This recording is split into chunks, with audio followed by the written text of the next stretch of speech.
stuff coming up, so we missed last week's movie night. But we are back, and we're back on track. Arnie season with Twins from 1988, Arnold Schwarzenegger and Danny DeVito. This is a paid movie through Amazon and other online streamers. You either buy it or rent it, unless you got it on DVD, unless you got it on Blu-ray, unless you got it on some other format. Anyway, you've got it, get it ready on Zero, and I'll let you know to press play. But if you don't get it, you don't want to get it, it's all good. You can still come along and have some fun, because that's what we're about here. All about the funsies. So, let me switch over to this screen and chat to y'all for a little bit. So, yeah, it is movie night. We're back streaming on Monday. Missed last week. Had some stuff come up. I went to an event last week. It was a friend's event, a poetry event that he was organizing for the afternoon, and I just figured that I probably won't be back in time. So, and to be fair, I probably did end up getting back at a time I could have, but at that point it's kind of, you know, we've already said I'm not doing it. Let's just not confuse people. Let me give myself a day off. But yeah, it was a pretty good event. Got some pictures. I took some pictures. Yo, what up, Frozen Gamer? FG in the place to be. How is ye? But yeah, it was a pretty cool event I went to. It was a spoken word event. And my friend who's organizing it got me to perform, which was awkward because I did not go there expecting to perform. I was not prepared at all. But I managed to do a little something, so it was all good. What do you think of the man who killed Tupac? Oh yeah. Was it Keith D or something like that? You know, I haven't given it a lot of thought, to be honest. I mean, it's mad. Like, it's 27 years later. I think they said he was 60 years old, so he would have been, what, 33 at the time he did it? You know? I mean, it's good that they could finally put it to rest, so to speak. I saw one person comment, that's a shame that his mother didn't live to see it. Of course, it's an even bigger shame that even happened in the first place, right? But yeah, it's he was doing interviews way before. Was he now? So he was like, was he flaunting it or something, or was he just like on TV bragging about stuff? Like, what was going on there? But yeah, I mean, it's good that they finally got the guy. I guess that's the thing. Was he on Vlad TV? Tell me he was on Vlad TV. Like, this guy was on Vlad TV, wasn't he? But I'm gonna search that right now. This guy was on Vlad TV, wasn't he? He wrote a book. He was on Vlad TV. Was it Keith D? Yeah.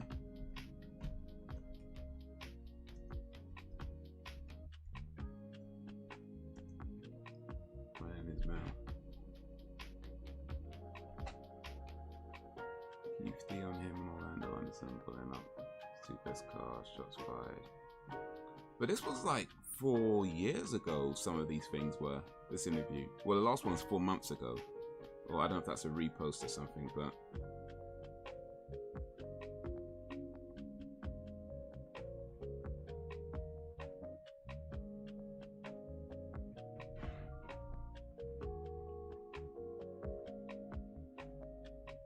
so hold on a second, like, if he's running this, I mean, I've not watched these interviews, so I don't want to comment too much. But assuming that he is running his mouth, confessing on live TV, confessing on Vlad TV that he did it, how come they're only getting him now then? Yo, Lil Jakes. Guess who's back again? I think it's appropriate, yo. It's been a minute, man. How you doing? Keep the same. P Diddy is next. What? P Diddy's going to jail.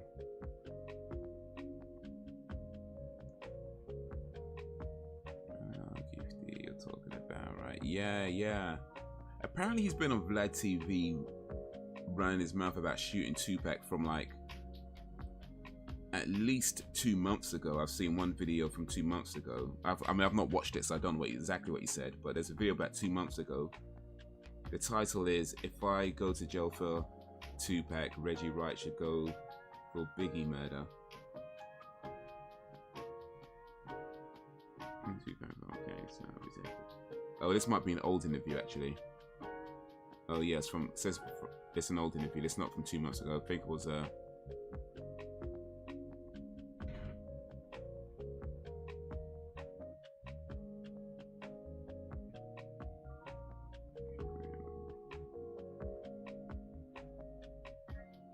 these from a while ago. But man, the guy's been flapping his gums apparently on Vlad TV, and they only catch him now. Bruh.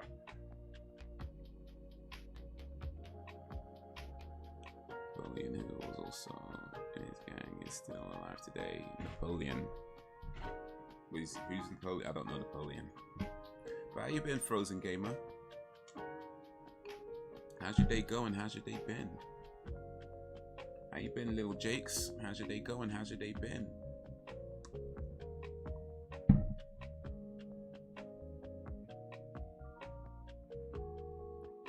Member of the Outlaw. Okay. Outlaws. Yeah, I remember that was Tupac's group. No, it wasn't. Was it two? Yeah, it was Tupac's group. Yeah, Outlaws.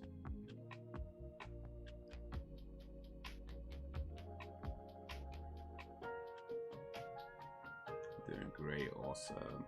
So who's Keith VD then? Like, who is he? A rapper? Is he like, who is he?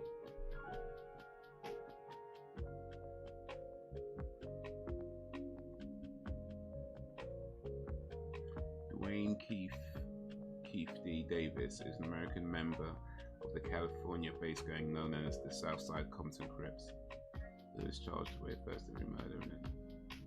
Oh, he's a gang member. Okay.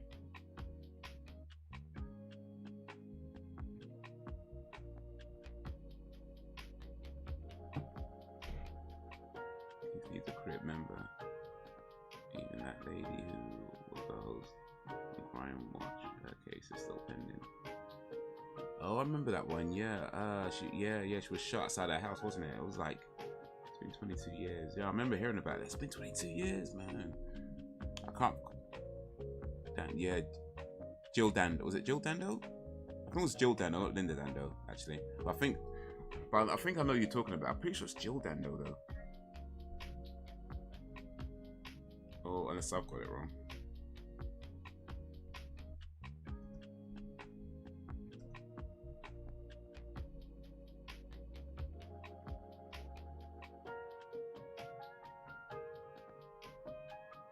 Jill, yeah, Jill. He was in a rival gang to Tupac. That's crazy, the Crips. Damn, man, it's crazy though. Like, people getting shot over some nonsense. Like, imagine your whole life gone over some gang beef.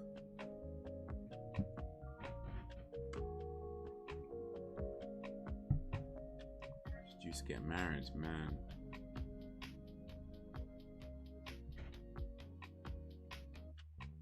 Yeah, I remember hearing about this case. Was it 1999? April 26, 1999, she died. I remember hearing about that one night. She got shot. I think it was near her house or something like that, or outside her house.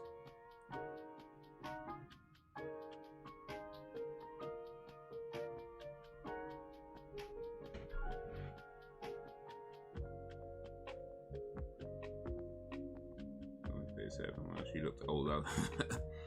Girl's been dead 23, 24 years, man. It's called cussing her out. Man.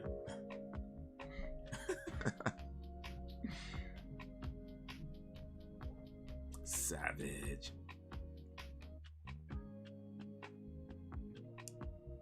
She was at least mid-40s. Yeah, she's gone.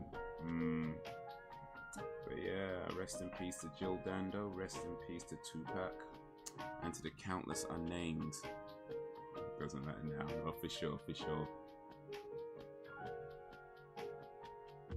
It don't matter. It doesn't matter.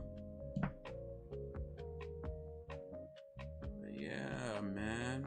Little Jakes, what's been happening since you've been away? I guess we watched some movies, played some games. Oh, you might not know this, little Jake. I think I mentioned this off sometime when he wasn't here. So let me say it now. Now that you are here. So come January, I'm dropping my live streams down to once a week. So I'll continue on the current schedule till then. But come January, maybe like the first, or maybe it might be the second week in January, dropping down the live stream schedule once a week. So effectively what's happening is that I'm going to go through the X-Files season 4, that starts tomorrow. Then after that, go into X-Files season 5, and then when we get through that, and I've timed, I think I've timed it at the first or second week of January. But yeah, that's when we drop down to one a week after that. And the current thinking is to, I mean, I haven't decided on the day yet. It's probably going to be a Tuesday, I'm thinking right now, but I'll probably figure it out later. But one day a week, and it be alternating between movies and video games. So one week do movies, next week do video games, and back to movies, video game, that kind of thing. Hey, what games have you been playing? Been playing, well, still playing Final Fantasy 7. Got to the end of that, but just need to get past the final boss now. And I started playing Gears of War 5, just kind of going through that bit by bit. About yourself? Sweet, that's his name. I've been watching that. Oh, that's a good show, classic. Yeah, I just think it's kind of like needs to be done. To be honest, the 3 times a week has been a bit much for me, and it's just things I'm trying to do. Like, you know, like, in fact, you might have missed this one as well. Like, I came up with a list of things I want to do before 50, and I'm gonna need time, and I'm gonna need money to do those things. So, and also just trying to do more with life in general, and, you know, go out more, and, you know, maybe even meet a nice young lady and start dating again, you know. So yeah, I just feel like I'm gonna need less restricted time. So I mean, hopefully what it means though is that I'll be able to do more of the like impromptu live streams where I'm just kind of out and drop a live stream when I'm in from some random place, and I'll try and vlog a bit more as well, so I'll take some of my adventures with me. But yeah, come January, dropping down to 1 a week, having some of that life I keep hearing about. That's a plan at least. Yo, what up, Brax? Brax Spiv in a place to biv in. Fantasy 7. Oh, for sure. Like, I've tried him now, I think 3 or 4 times. I think 3 times I've tried him. I've gotten a little bit, I think I've done a little bit better each time. But yeah, he's tough, man. He's a tough SOB.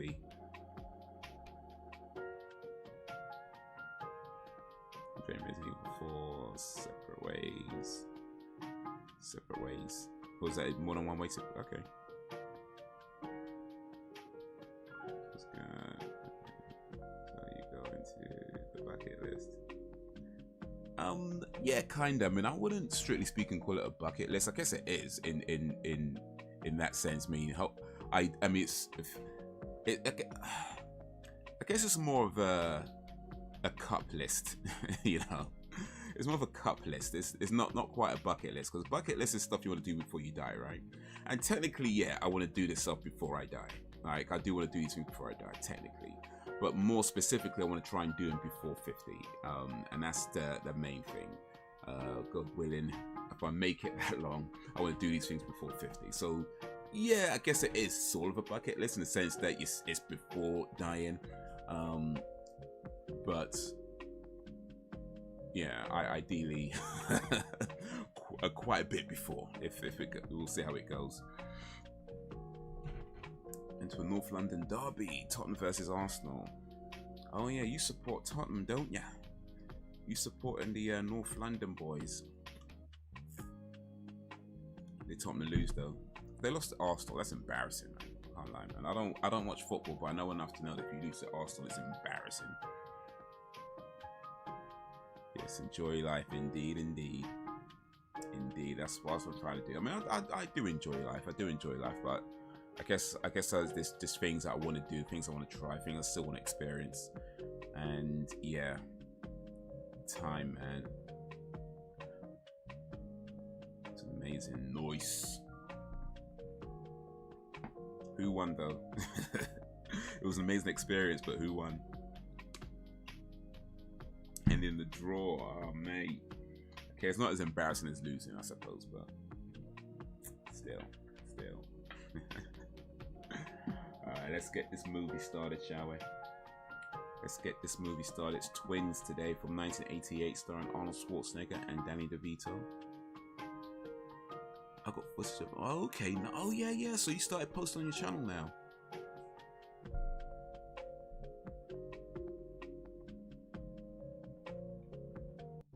Come over here. Hit there. Hope you're ready on 0. I'm getting mine on 0 now.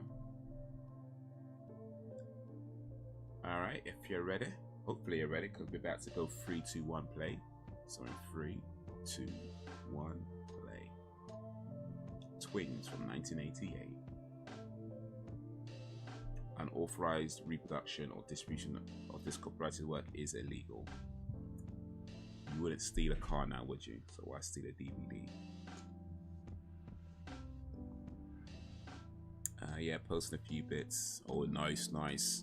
Sam being the place to be. How is ye? We just started the movie Twins from 1980. Okay, I missed the rhyme. It's 1988, but I couldn't get a full rhyme. We tried. Unedited footage. That's fine. I mean, I think sometimes you just go with what you can do. Not everything needs to be edited. Not everything needs to be all polished and what. But sometimes the best videos out there are just unpolished.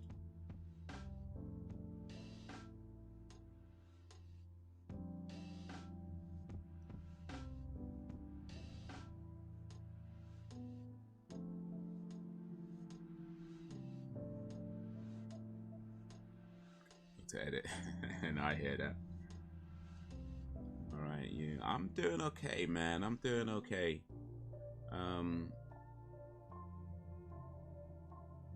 What's been happening? I started selling stuff on eBay, actually. I guess that's new. I'm trying to, it kind of started off as I wanted to sell some of my old computer parts because I'm planning on getting a new computer soon. And it's kind of started off as that, just trying to sell some old stuff, some old computer parts. But as I'm doing that, I'm kind of going through a lot of things that I have, and I'm thinking, you know what, I've got so much stuff that, you know, I'm not using anymore, or it's just kind of sitting there. Things that could, you know, get a better home. So I'm like, you know what, let me just put a bunch of stuff on eBay. I haven't put it all on eBay yet. Not all of it is there. But yeah, I do plan on selling a bunch of stuff on eBay, and just like, I don't even care what I get for it, you know, just covering the postage. As long as I could cover the postage, I don't care if it goes for £1 or whatever. If it goes for more, even better, right? But yeah, I'm just putting stuff on eBay and starting the auction at £1, and then £1 plus, you know, postage, and just seeing from there. And some stuff I might just take to a charity and donate it to a charity. In fact, I think I might end up taking a lot of stuff to a charity to be donated.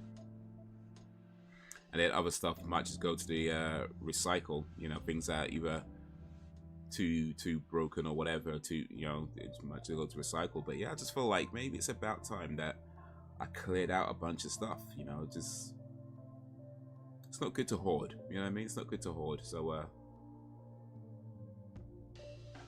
that's new for me. Jacob, for you being all avoiding us because you haven't watched Monsters. We go straight for the jugular. Every little helps indeed, for sure. Do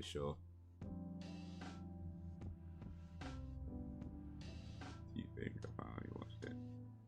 Well, have you, Jake? So that's the $1 million question right now.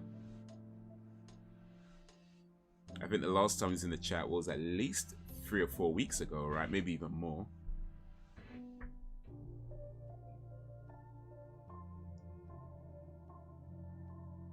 I have to guess. All right. Before Jacob answers, We'll have to throw in a guess, okay? I'm gonna put a little faith in you. I'm gonna put a little faith in little Jakes. I'm gonna say yes, you have watched it. I'm gonna guess you have watched it, Jakes. I'm gonna put a little faith in you. I'm guessing you've watched it.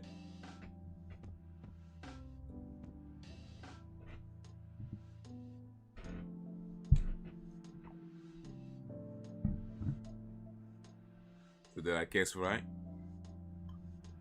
Or is Jake gonna let me down?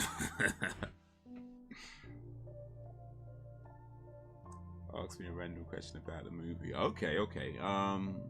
But it's been a while since I've watched it, so. Oh, actually, I got a question. I think I've got a question. Let me try and compile it in my head though.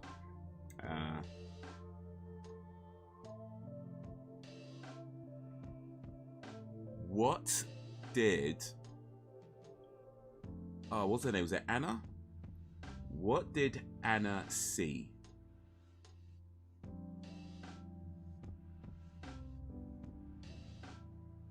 I think her name was Anna. Was it Anna? I might be getting the name wrong, but the one who saw something. What did she see?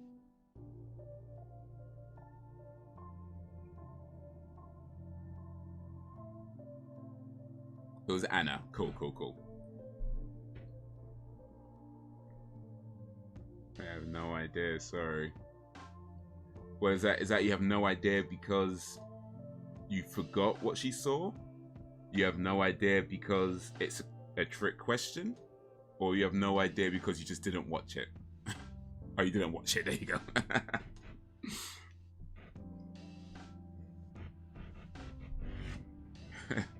Man, I put my faith in you, Jakes. Put my faith in you, Jakes. I wanted to believe in you. I wanted to believe that you did it. Half of it, okay. So yeah, you know we're near the bit that I was talking about then. Too much gore.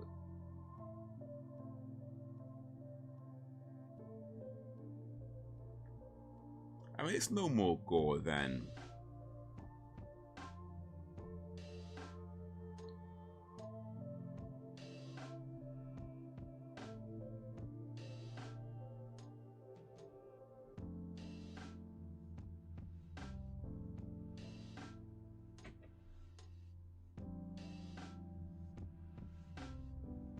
Should I say too disturbing?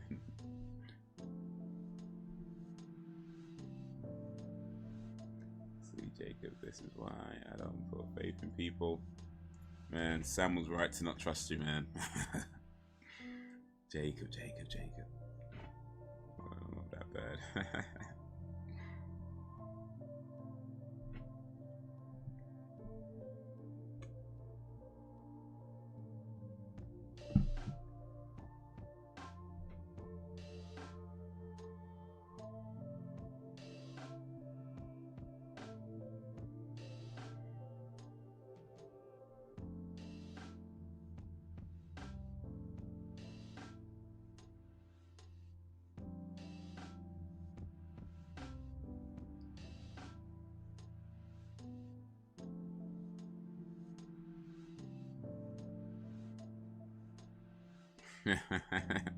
I wouldn't serve him.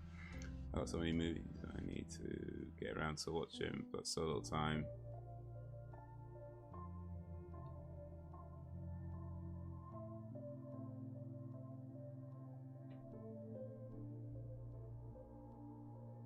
Arnold Schwarzenegger singing.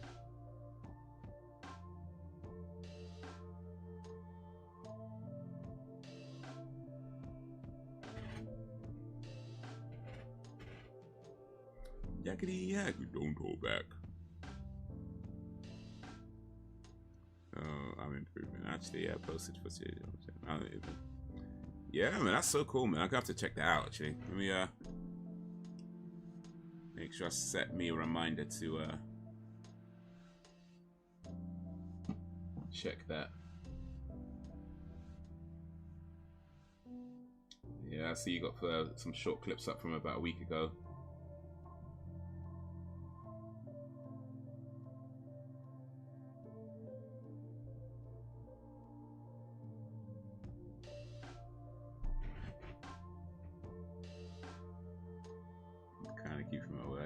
Hey, every little bit, man. Was it like they say every little helps.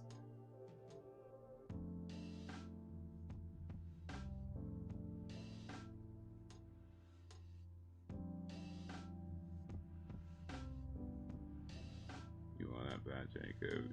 You're the worst. Jeffrey Dahmer has Jeffrey Dahmer, you know, bro. Can you take me maybe to that dude, please?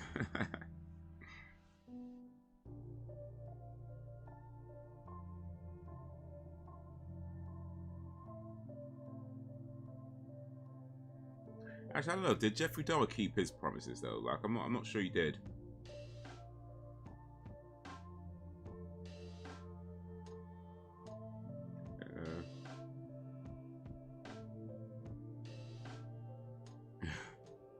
Arnie and Stallone.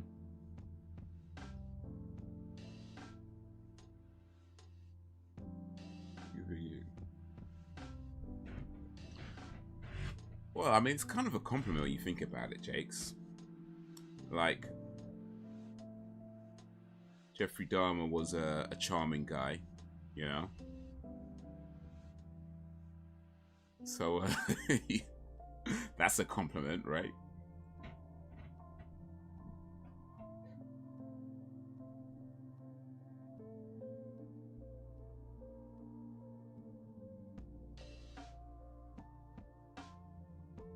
And he was a pretty dedicated guy as well, you know, to do what he did over, it was like over like a 13-year period, and I can't remember how long it was, but it was over quite a long period that he did it. I'm just saying that's focus and dedication. So that's a compliment. So just say maybe it's not as bad as it sounds.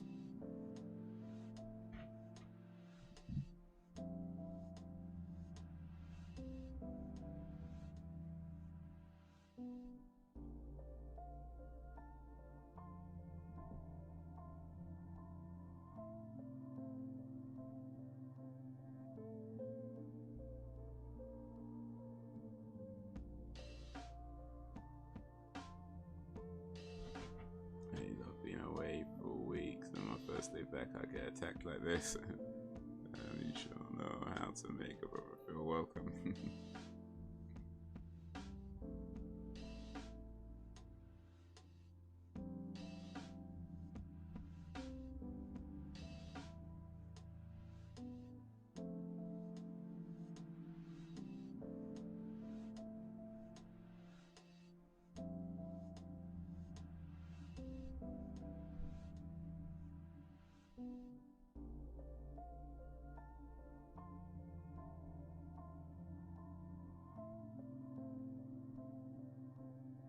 Yeah. He tried to rob Schwarzenegger and it just didn't work.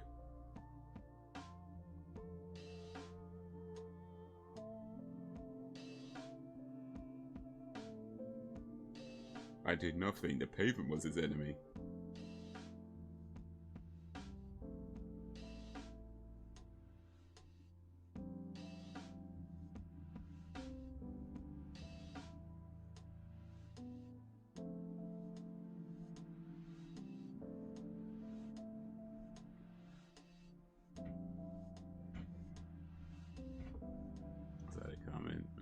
Teach me to keep my word in the future.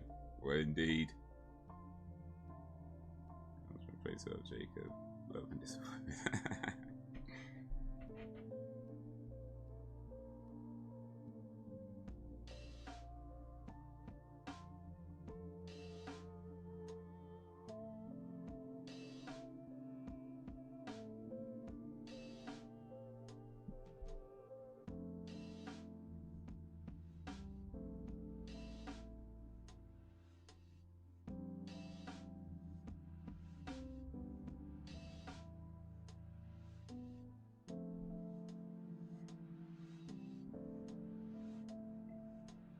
Man. Then you feel getting arrested for parking tickets. Come on, Mr. Spencer. This is why this is my favorite channel. Done know. Yeah, done know.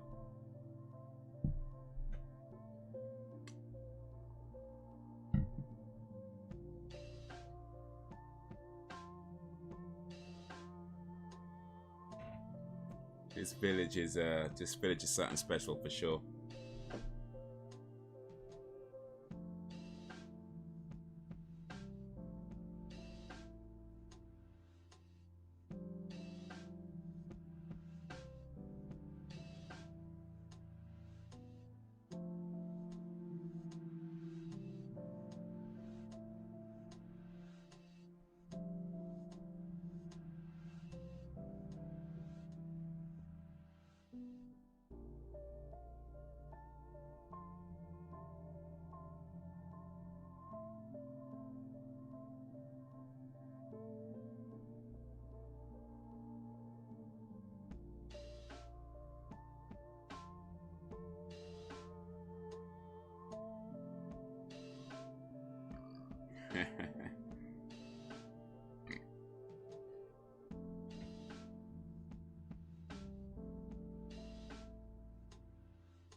Oh, we have this side for anywhere else. Yeah, we unique out here. You think you got it bad? Well, you married me, you still won't let me play Ted Bundy and the Joker. I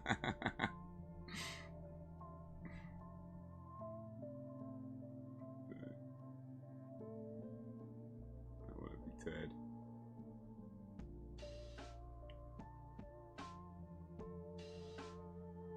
Sam wants to be Ted. My wife wants to be a serial killer. I don't know if I should be worried or flattered about that.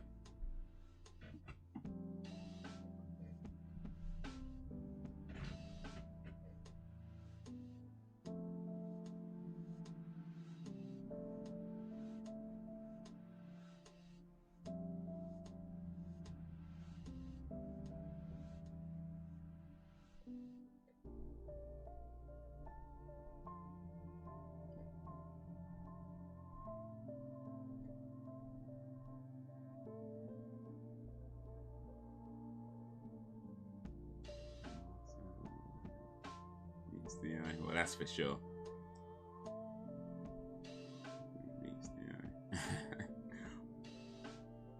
Well, I think the knife meets the eye.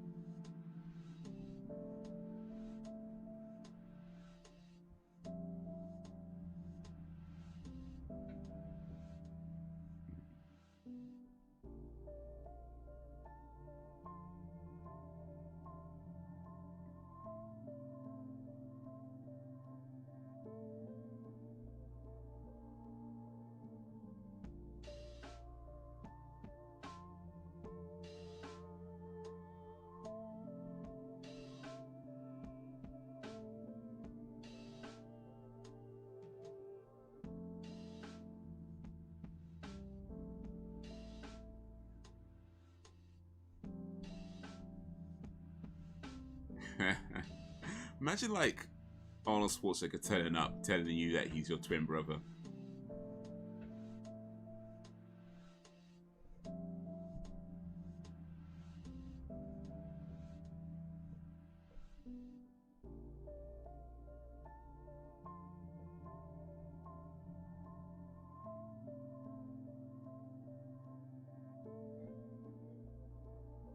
It's 2023. If I want to play Ted Bundy. And what my husband to play Choker Girl, then so be it. Oh wait, so you're playing Ted Bundy and I'm playing Choker Girl. I guess that could work actually. I mean, if you're Ted Bundy, I could choke a girl.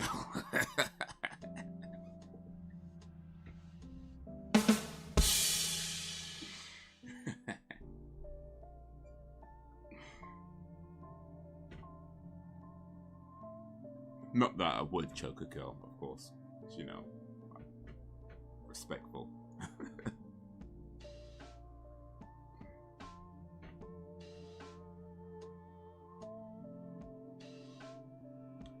Can you imagine Sam Halloween outfit? Oh yeah, Halloween's coming up. Are you guys getting outfitted and costumes and stuff? Because if you are, definitely gotta be posting pictures.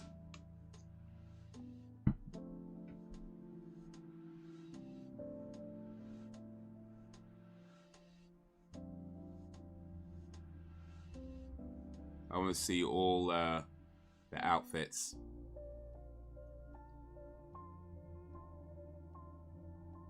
I want to see all you guys' outfits, like, especially if you're doing like slutty nurse or slutty bunny or slutty pancake delivery, pizza delivery guy. You know.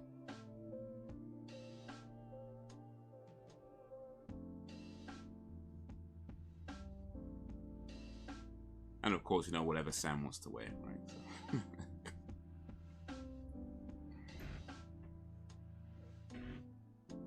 So. Talking to you, Jacob, by the way, in case you were wondering. Like, I want to see the slutty nurse outfit, you know, on you, Jakes. That's what I'm saying.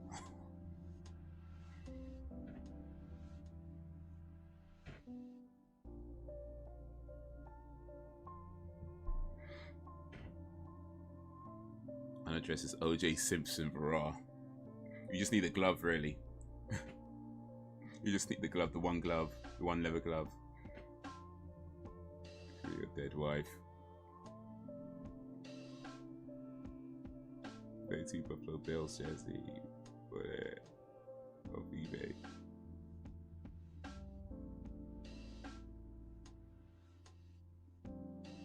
Small bit, damn.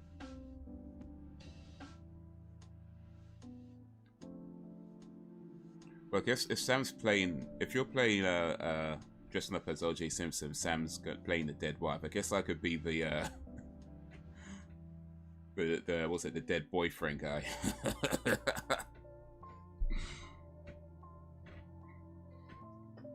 I don't know his name.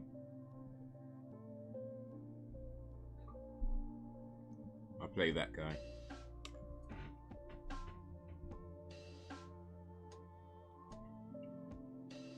I think we got a plan.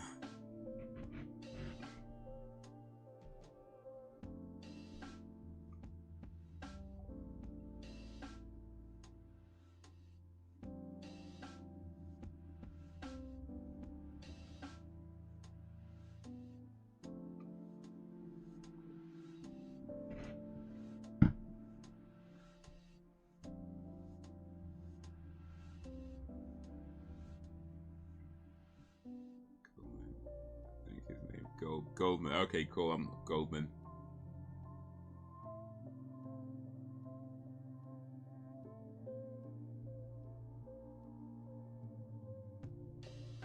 Raw.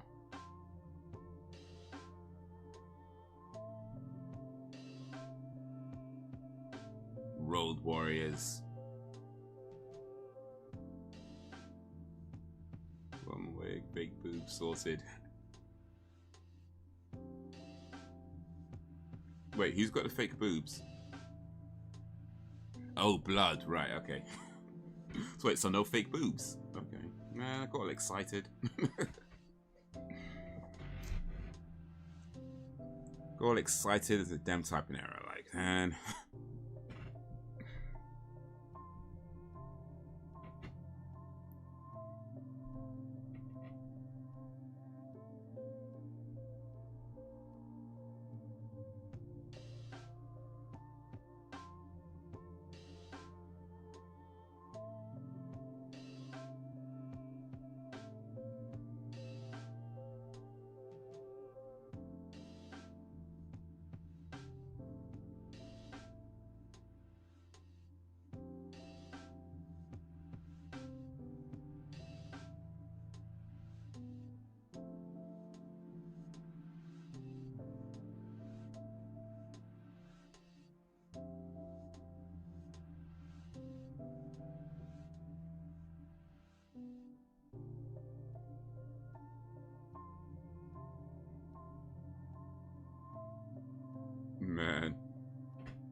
They're friends now.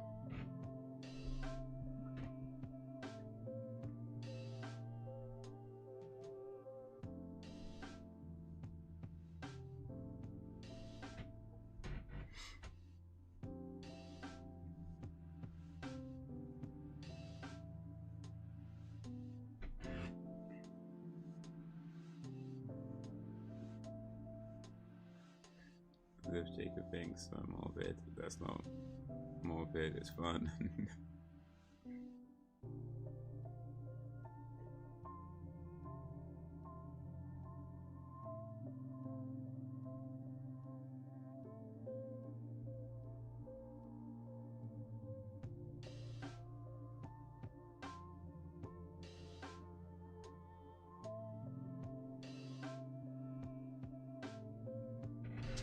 Yeah, little blood ain't never hurt nobody.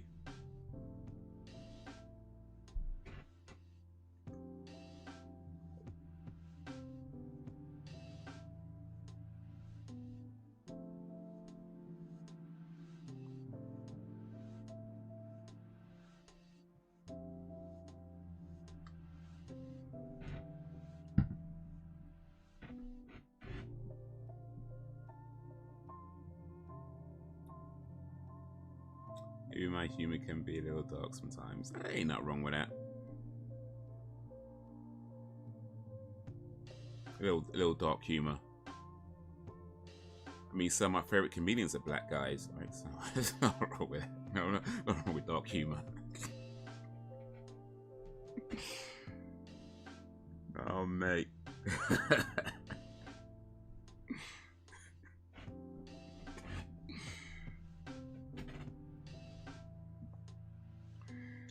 Oh, mate. No, for real though, it's good to have people who get my jokes and appreciate my crappy humor, my inappropriate nature, my inappropriate jokes.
I wonder if Corsair could really lift up that car. I wouldn't be surprised if he could actually lift up the car. I mean, maybe not now, but you know, back then.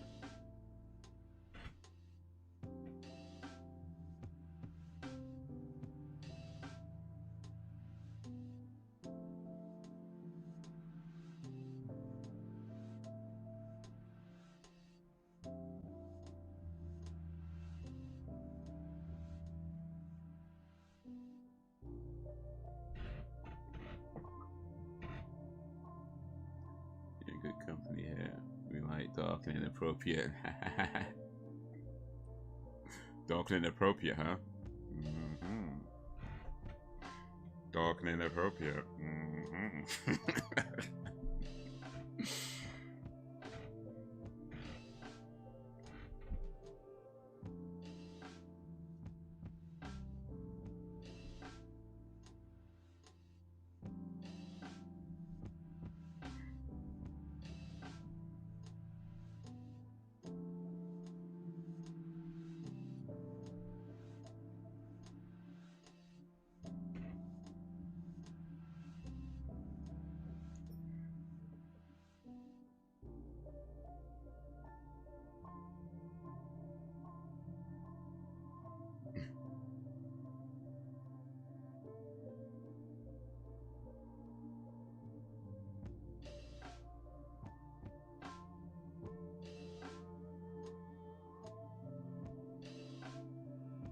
This film is kind of classic, man. Not even kind of, it is classic.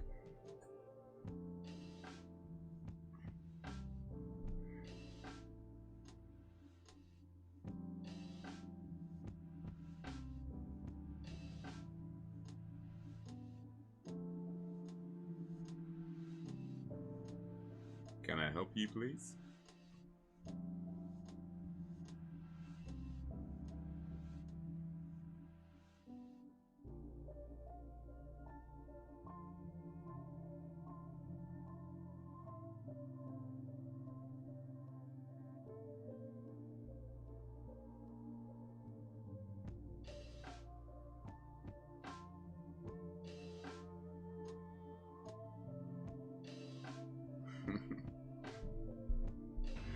Were there going to be a Twins 2 at one time? Like, I swear I heard rumors or talk of a Twins 2.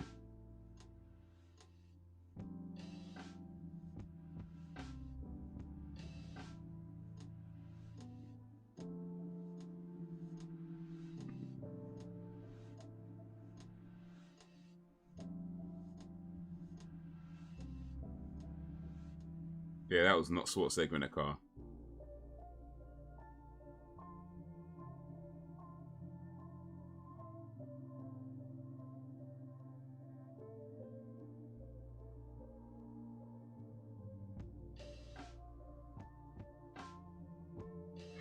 I started watching that Ash vs Evil Dead. Okay, that was the TV series, wasn't it? How was that?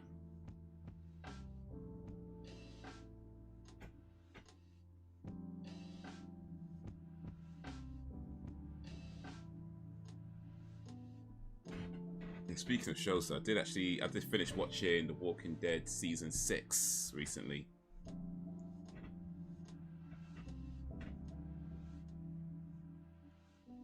That's the one with well,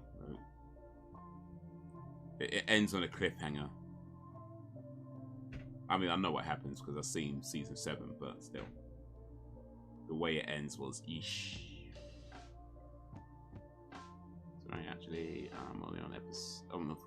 Only 4 episodes in. Okay, is that on Netflix? That one, isn't it? Ash vs Evil Dead.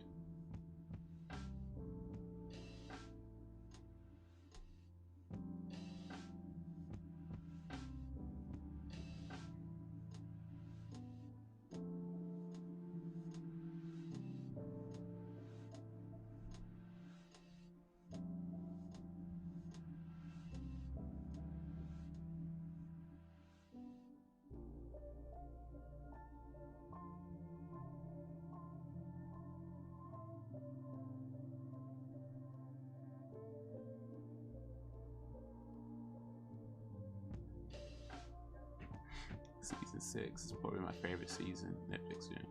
Cool.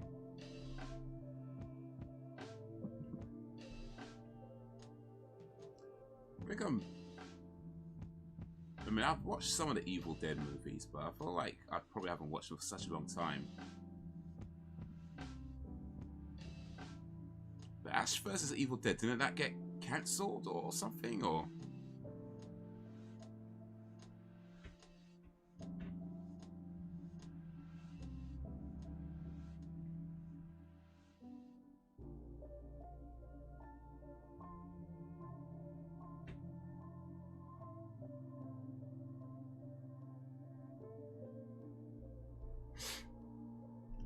But yeah, season 6 was pretty quality though, like.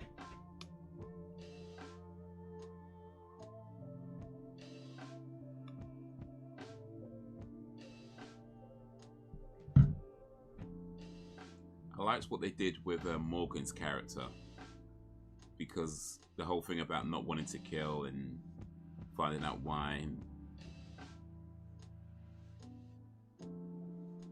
and how that sort of affected Carol,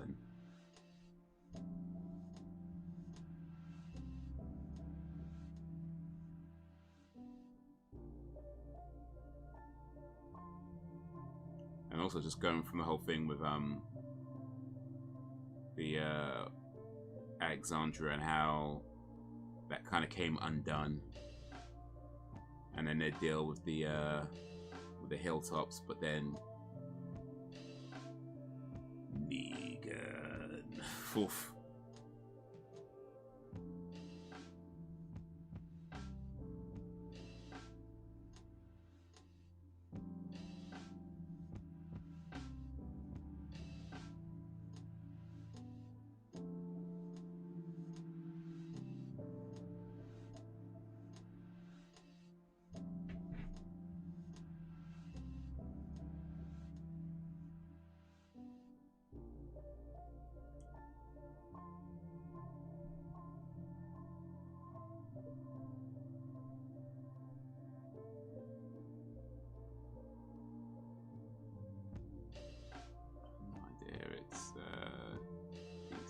So far.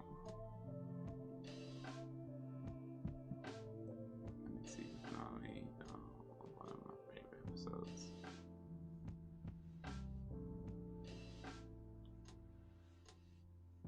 Oh wait, is that the Walking Dead mid-season finale? You mean? Which episode was that? Because I pretty much just watched them all together. I guess that would have been episode, I don't know, 8 maybe?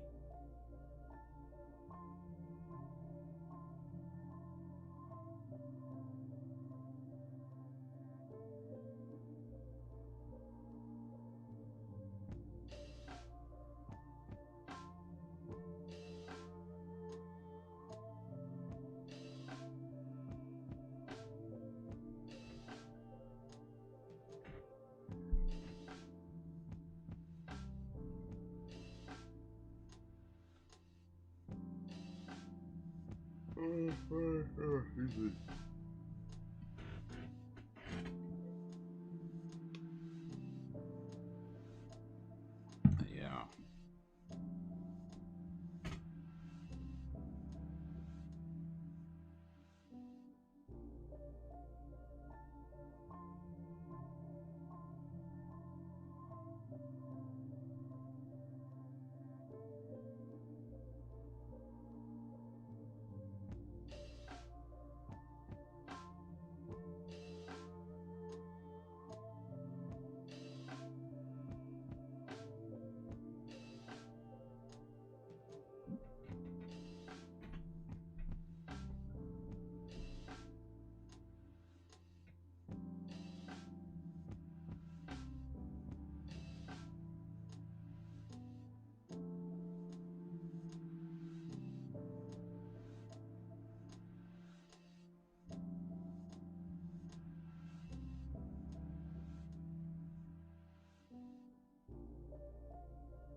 Yeah, when they get overrun and Carl loses. Oh yeah. Got shot by, was it Ron?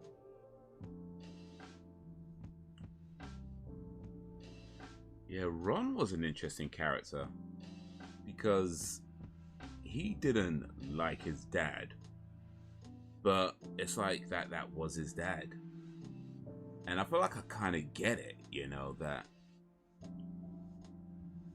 even though you know your dad was an arsehole, you know that, but that's still your dad, right? And then somebody killed him, and then you need somewhere to direct your anger. So it was it was definitely misplaced anger for sure, but I feel like I get it, you know, that feeling of you did that to someone in my family, and I feel like I need to take revenge, even though the person you did it to kind of had it coming, you know.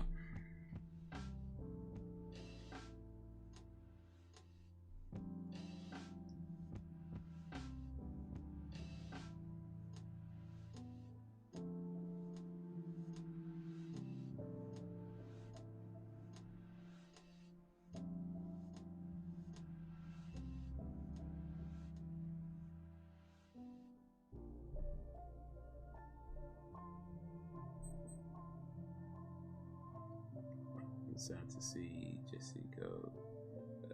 She was in the way of Rick and Michonne.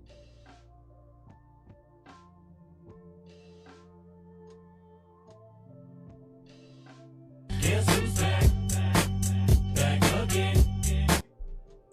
So we're just talking about The Walking Dead season 6. Yeah, Rick and Michonne kind of happened quick though, didn't it? It just kind of literally just happened. All right, that's how it goes sometimes.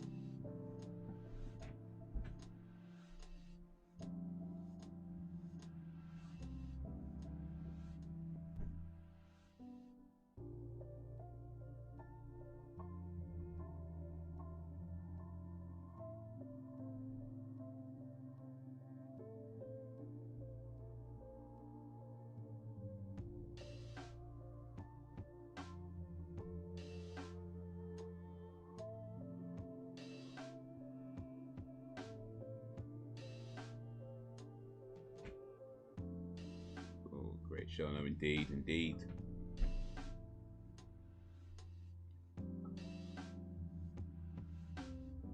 What do you think? I mean, you've seen season 6, little Jacob, and if so, what do you think of it? I mean, I'm assuming you should be making a show for so long.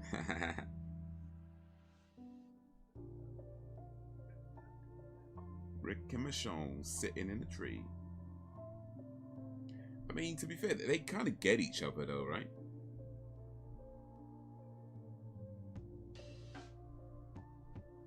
You know, like they've both kind of been through the thick of it. They've all kind of been through the shit, right? You know, they both kind of do what they need to do in terms of whether they need to kill or whether, you know, they kind of both get each other like that. And they both lost someone like close to them, like they've.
Schwarzenegger's so happy to meet one of his dads.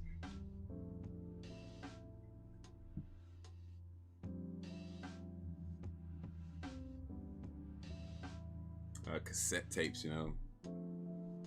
This is 1988.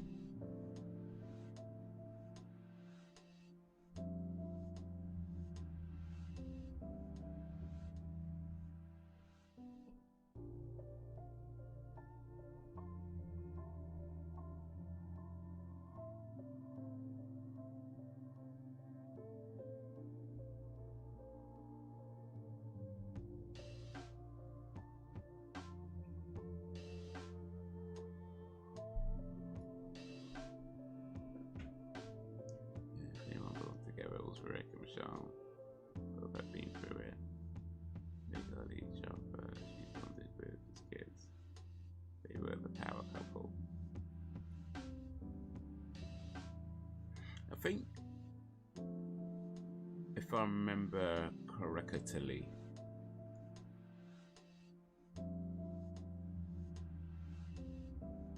I think season 7 was the last season I watched way back in the day.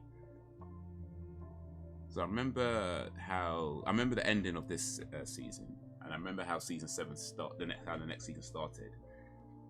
I think that was the last season I watched way back in the day. So I think.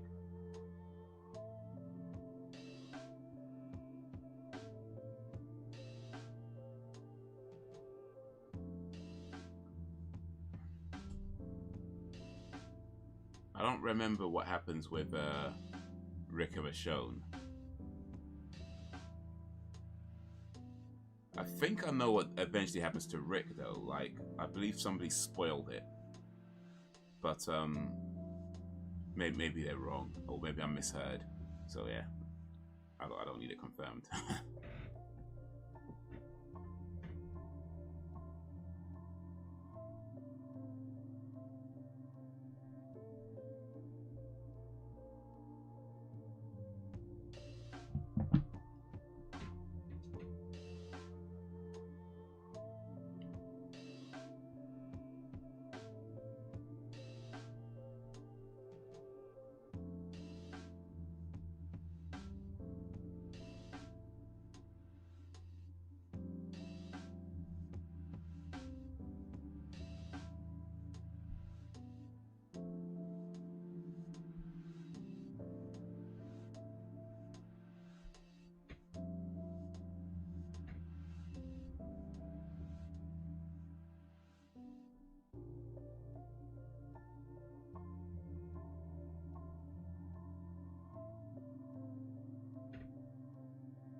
Oh, he's in the big leagues now. She was his equal. He didn't need to look after her. They took care of each other and helped. Yeah, no, for sure. Yeah, and plus, like, she was never kind of afraid to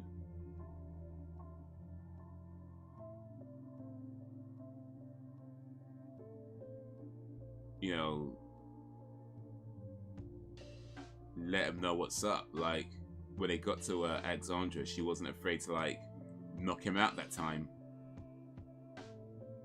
She had to put him in his place. And you need someone like that, right? You need someone who's not afraid of you, who can see past it all and just, like, say what they need to say.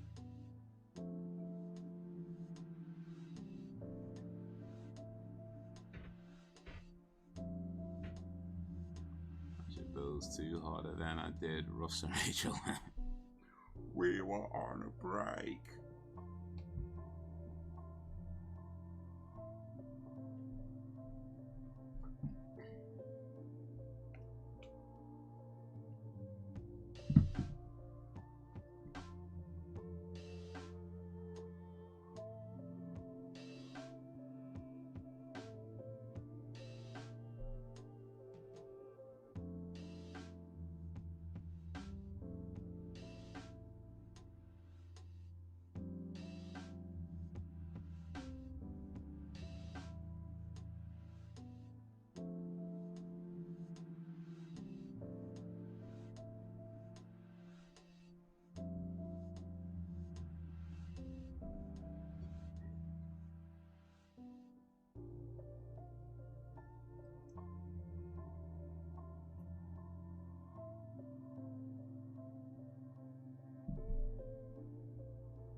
Danny DeVito, cheeky little sod.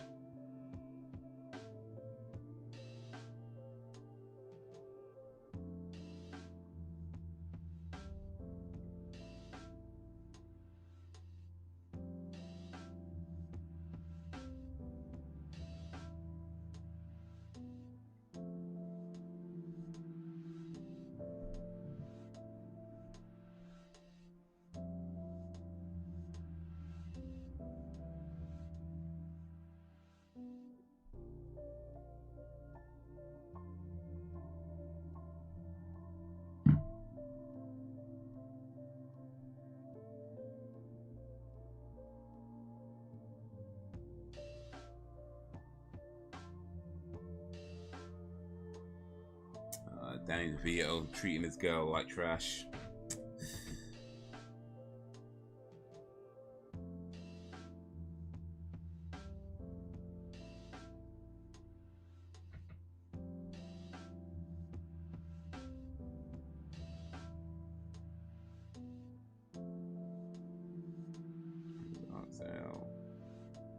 Rick and Michelle, no Ross and Rachel. Yes, Rick and Michelle. Nah.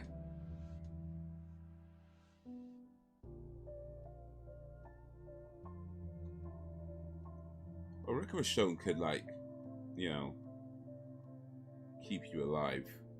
Ross and Rachel probably just argue all the time. And be like, complain about their ankles or something. Like, yeah.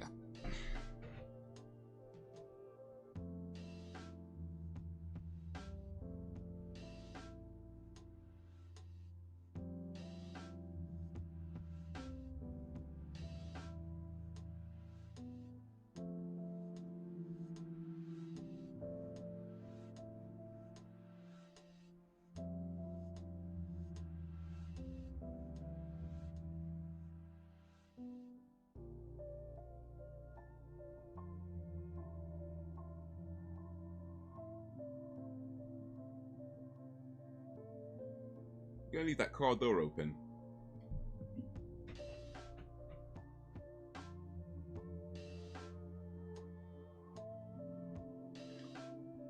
Ross and Rachel was still, yeah, we were on a break in the podcast. It probably would be. Mate, imagine that Walking Dead meets Friends and Ross and Rachel still arguing about that. We were on a break. Taking down walkers.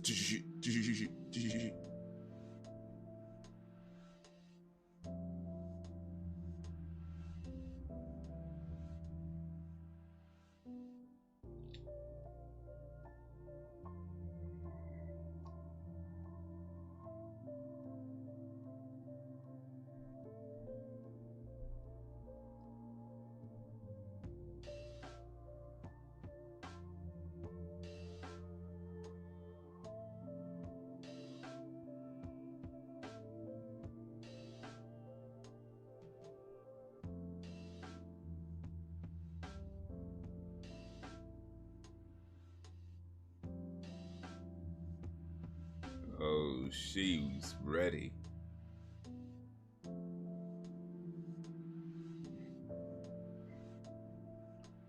That's because he's still reading the AC page.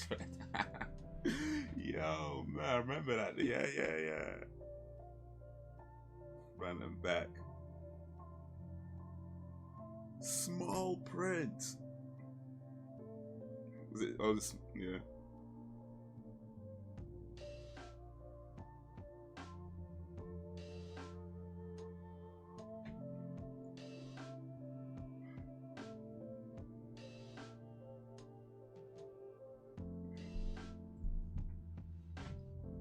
Alright, here's a question for the group. In a zombie apocalypse, you know, a Walking Dead type scenario, right? Which Friends cast member do you think has the best chance of survival? So out of the 6 Friends, or anybody in Friends, really. Let's go with not just the 6 Friends, but anybody who was in Friends, any cast member in Friends. Who do you think has the best chance of surviving a zombie apocalypse scenario?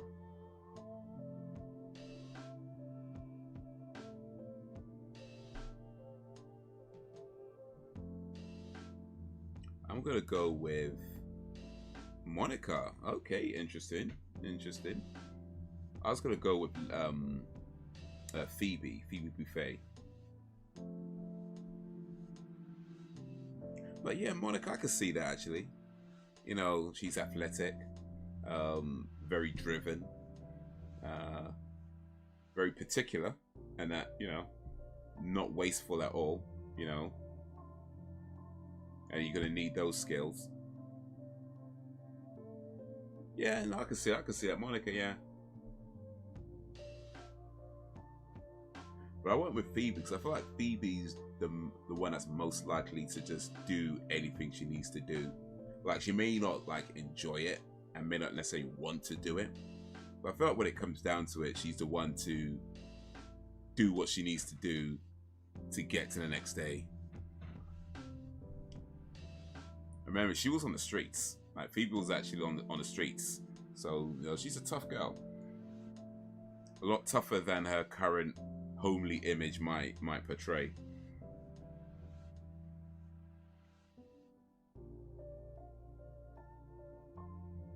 And she's robbed people. I think there was a story when they said that she stabbed somebody once.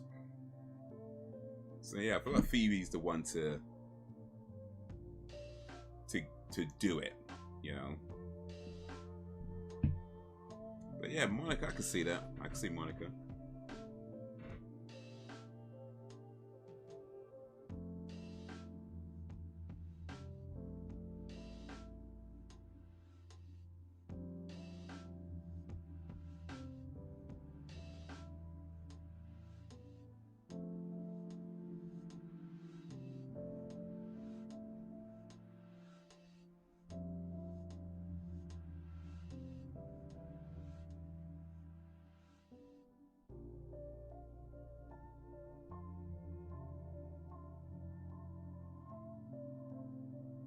To be bed.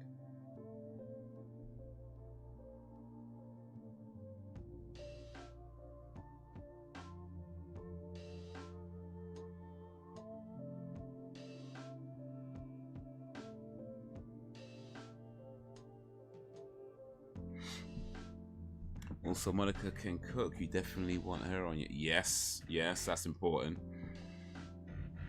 Especially when food starts running low, you want someone who knows how to make banquets out of scraps.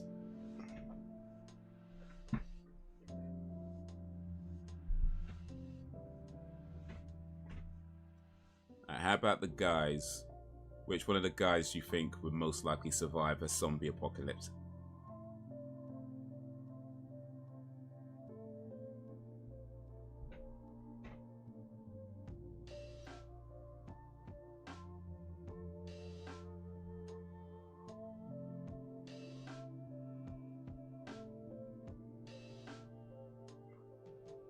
I'm thinking Joey.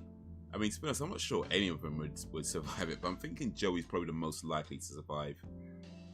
Maybe not by I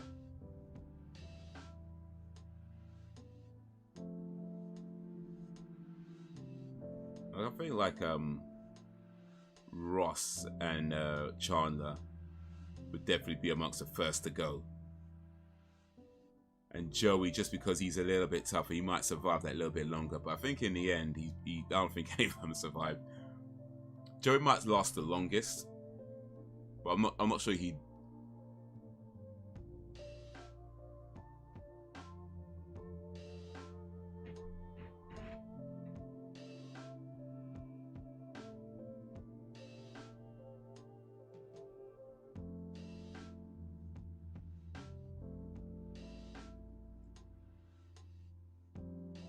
Let's be real, the guys ain't surviving shit. Exactly. Yeah.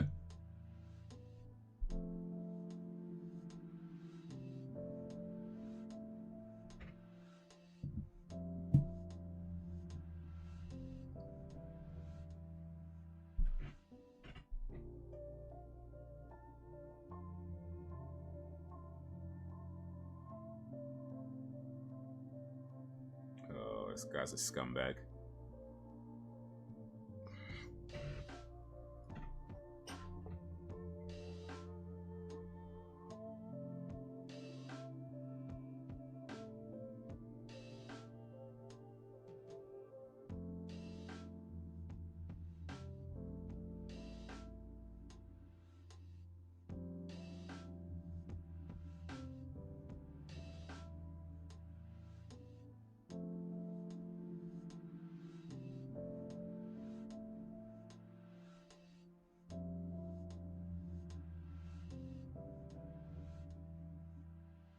Yeah, that's a bit sad. I remember this bit in the movie. When they find out some of the harsher truths of their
Starts L. She said Monica. I'll be back. There we go. Classic line. Classic Arnie.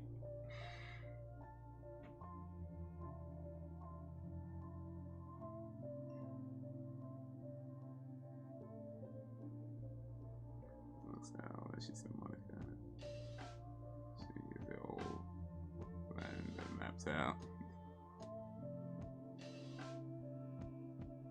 Yeah, Monica would definitely be the one to like keep everybody in order, keep everybody in check. Make sure nobody's taking more than they should be.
Sports Snake turning it on.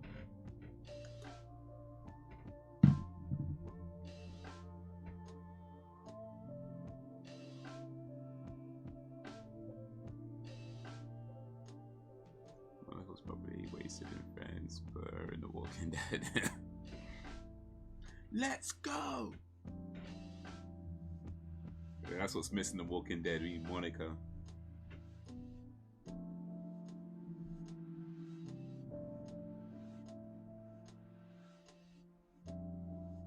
We need Monica in The Walking Dead.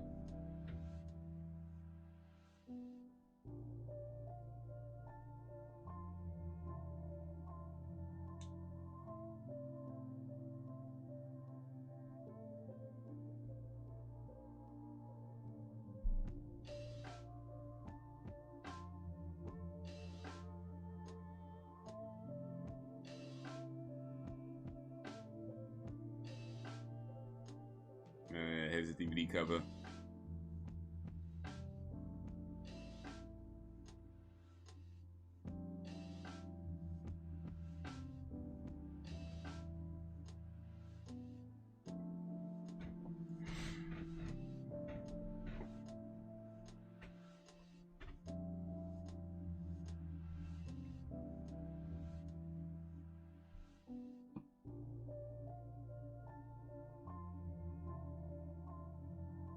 Yeah, also Monica.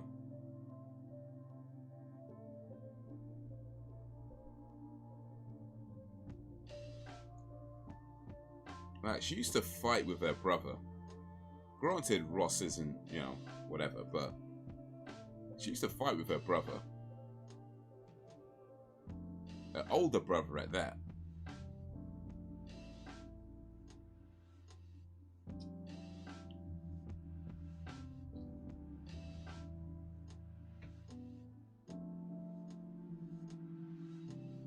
So yeah, I feel like Monica's prepared. Monica's ready.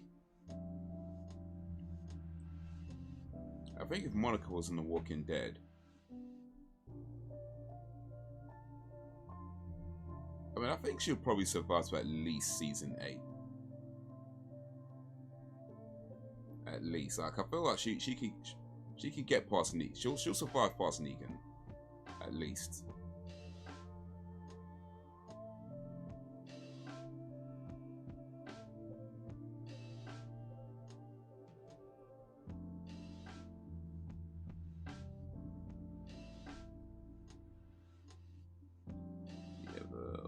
friends again. We're gonna be thinking about Walking Dead for sure. Yeah, this is where Ross dies. She can put eye drops in. Rachel. She can take on zombies. Was that episode where I think they had to hold Rachel down or something? Is that, am I remembering that right? Am I making up in my head? I think they had to hold her down.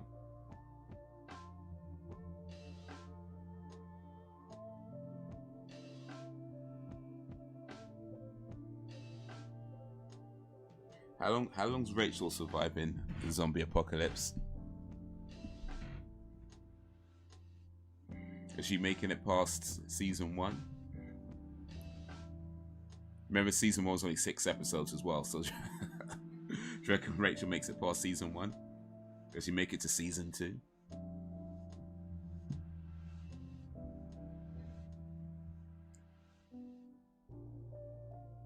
I thought the only way Rachel makes it past season 1 is she shacks up with like Rick or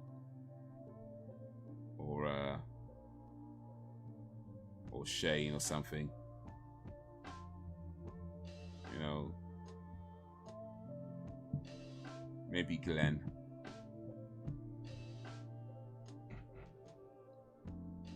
They make it past season 1. She'll die in the last episode.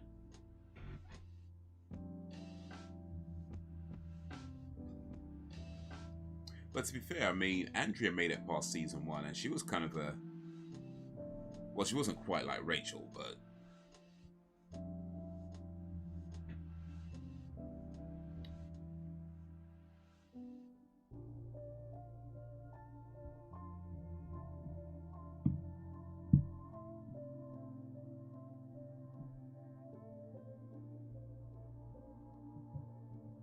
Andrea was annoying.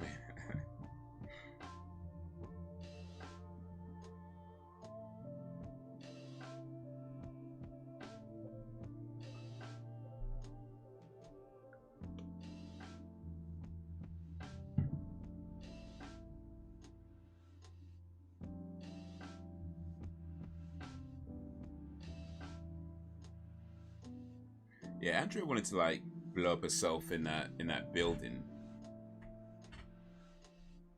at the end of season 1, where they were like, yeah, we're just gonna blow themselves up. And then it was Dale that talked her out of it. He don't talk nobody else out of it though, just Andrea. I was like, okay.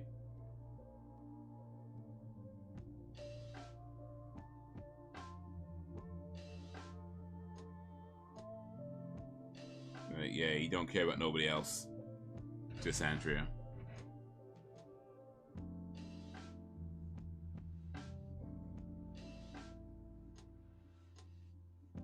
The thing about Dale though, Dale had this like father-daughter relationship with Andrea, or almost kind of a father-daughter relationship, the way you guys kept looking out for her.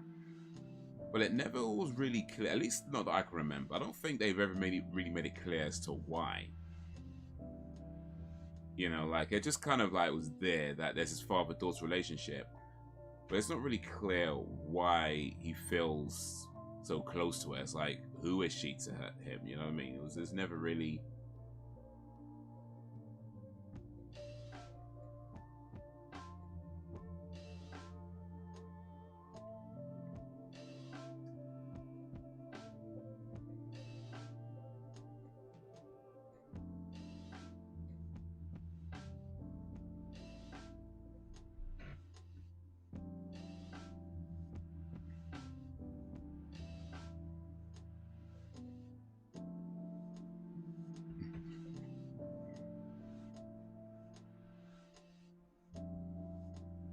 Andrea and Laurie cannot wait for them to go leave the tough girl crap from the show. Laurie was I probably found Laurie worse than Andrea, like, because she did nothing. Like nothing. Like, she did nothing.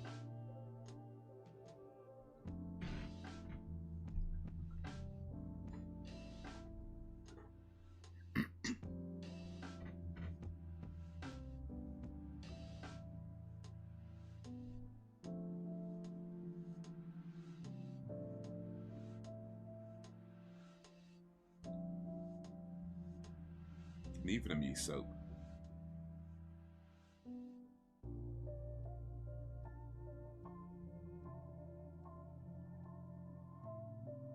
Wait, did this guy just get molested at 12 years old? Okay. Yeah, she did that. She was definitely playing them against each other. And the amount of times she's telling Shane, "Oh, leave me alone, my husband's back now. Leave me alone, my husband's back now." But she keeps going to him and stirring up those. Yeah, nah, fun that, man.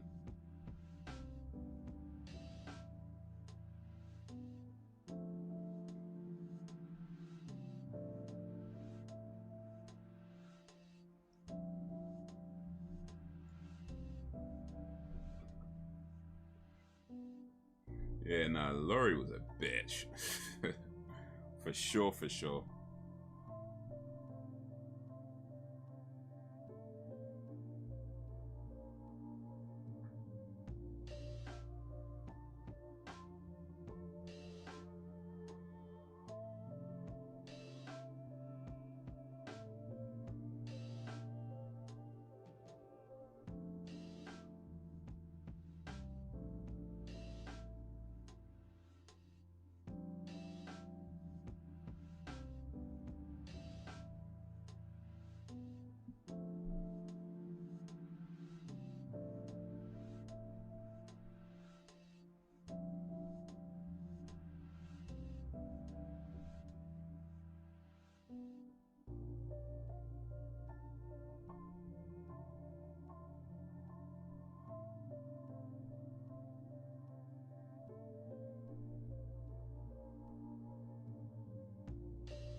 Yeah, and Shane was right as well, by the way. In those first 2 seasons, Shane was right. You know, Rick's just turned up.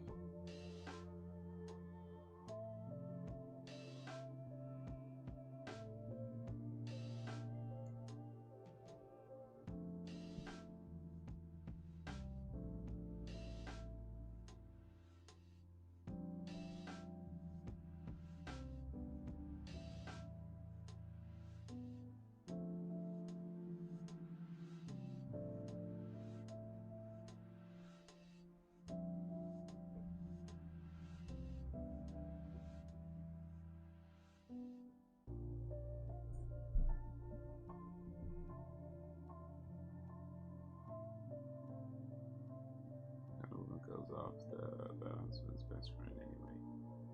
So she thought he was dead. Didn't take her long to get it.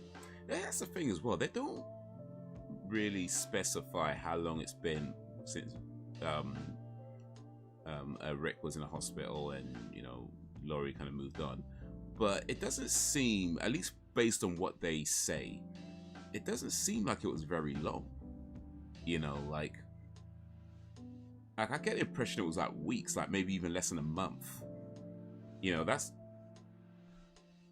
the kind of impression I get. I'm really back. I think Jacob just like. Guess who's back? Back again.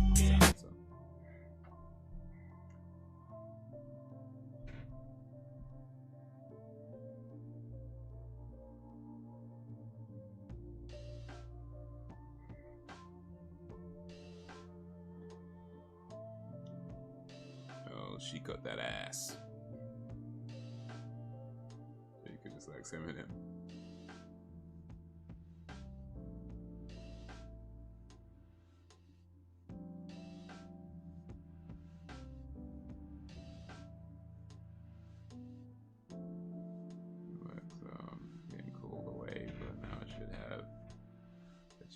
Nice.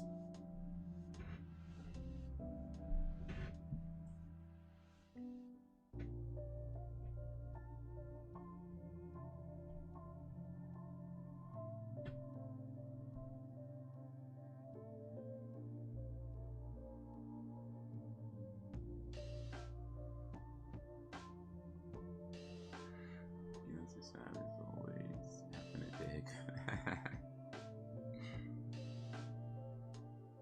Well, maybe there's a lot of ground to dig at.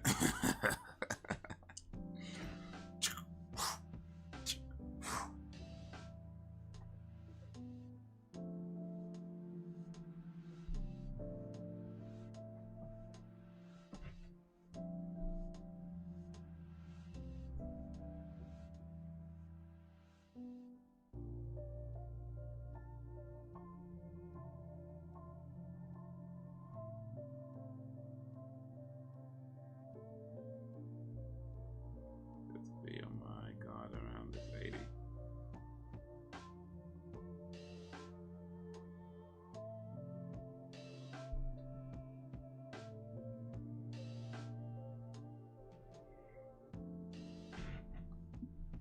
So Jacob, I can go deeper. Next time carries that portable shovel there as she goes, just in case. You never know, we can need to have a dig. Get that portable shovel out. 14 days, nice. 2 weeks off.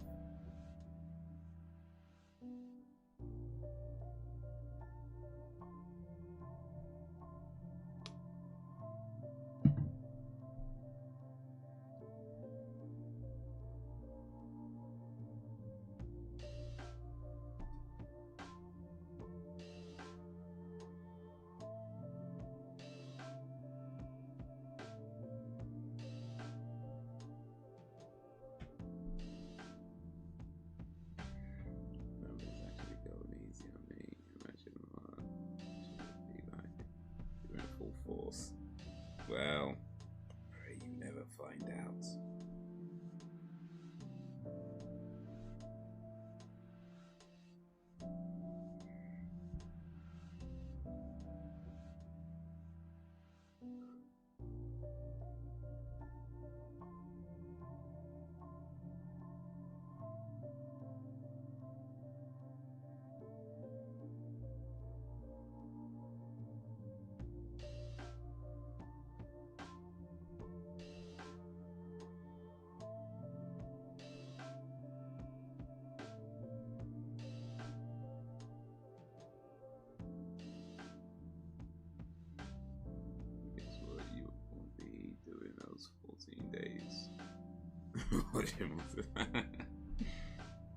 You gotta prove her wrong, Jakes.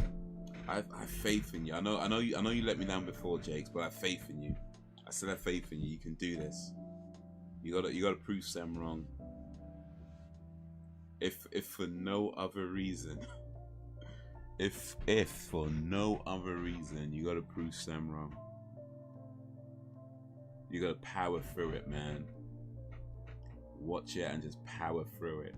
No matter how gory it gets, no matter what, just power through it. And take notes. Maybe watch it twice. I believe in you, Jakes. You can do this. You can do this.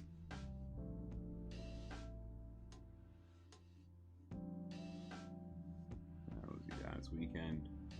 My weekend was alright. My weekend was alright. Mostly, well,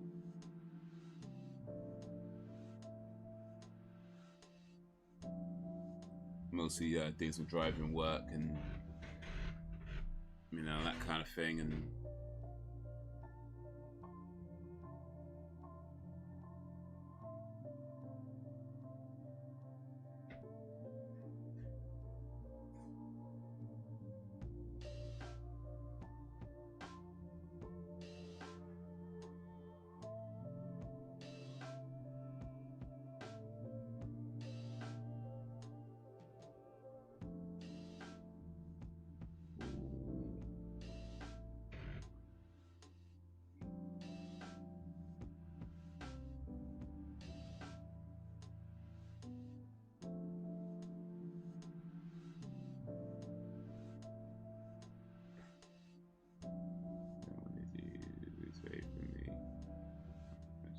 me.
That's why you gotta power through it, Jakes.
It'll check if you can get through twins, you can get through martyrs.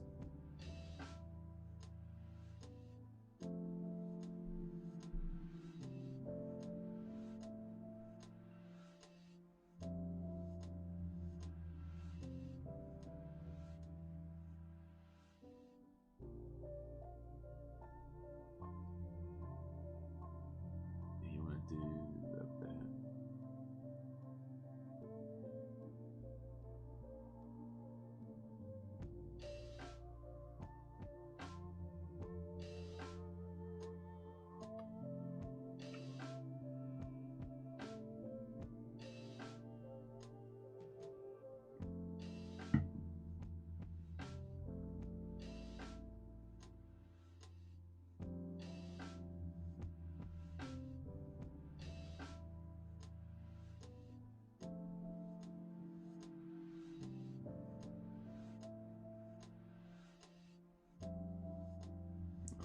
They lied to her. Yo, what up, big bull?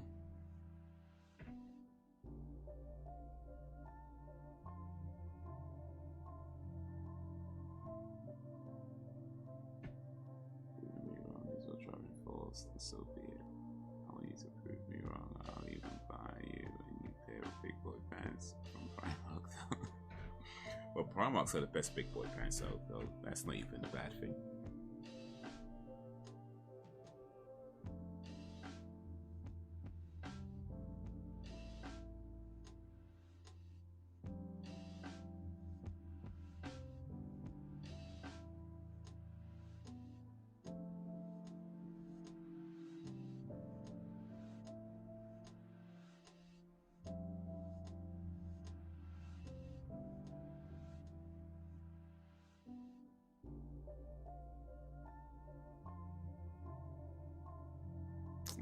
Vince. Not one of Arnie's best, in my opinion. What's one of Arnie's? What's Arnie's best movie, Bull, in your opinion? I mean, yeah, I'd agree. Twins isn't one of his best, in my opinion, too. But let's see where your opinion lies, shall we? What's your favorite Arnie movie? Or what do you think is the best Arnie movie? Let's just grab that even Primark. I put their prices up. Maybe Shine. Yeah, maybe Wish.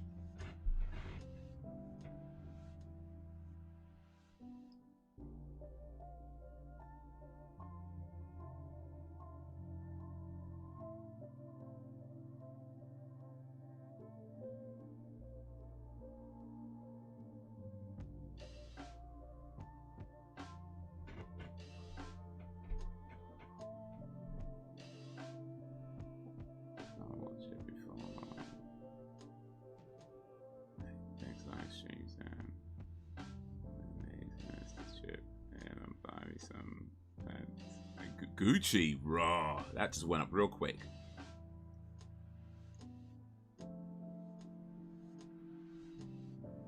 I'm saying if I'm buying you Gucci pants, Gucci big boy pants, that Gucci might be spelled G-U-C-H-Y or something like G-O-O-C-H-I-E. Like you. I'm just saying, like I don't know about Gucci.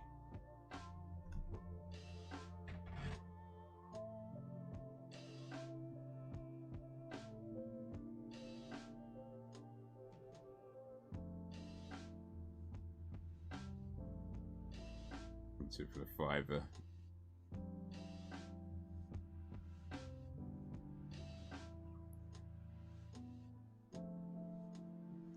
Listen, if Sam chips in a $5, I chip in a $5, we might be able to get you the G of Gucci, and then just the. I don't think you're gonna get the rest of the letters. Just the G.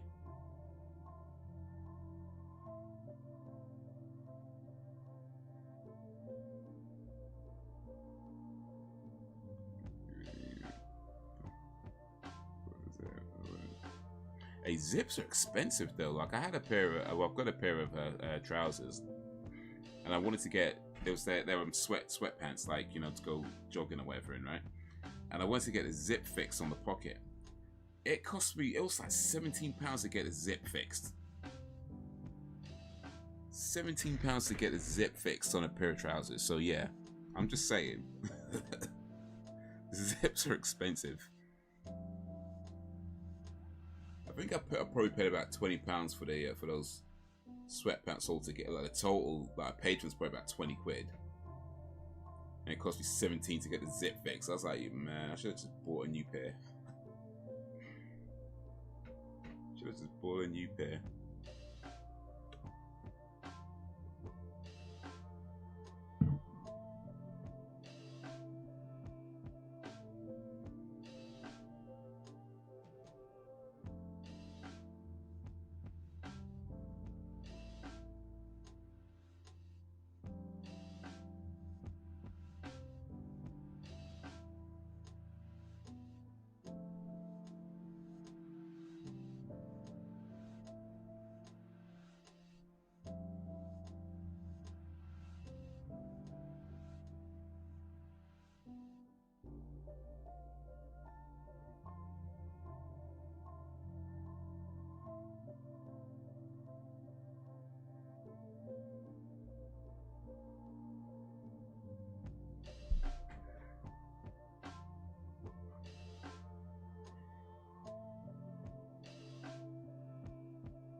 Uh-oh.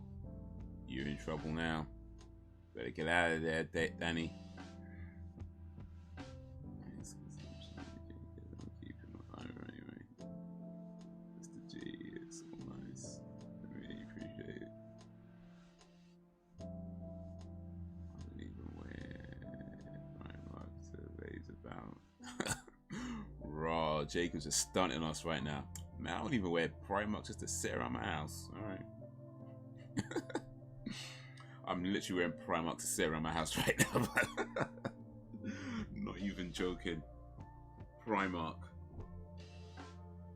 Actually, were these Primark? I don't know. I can't remember. I think what?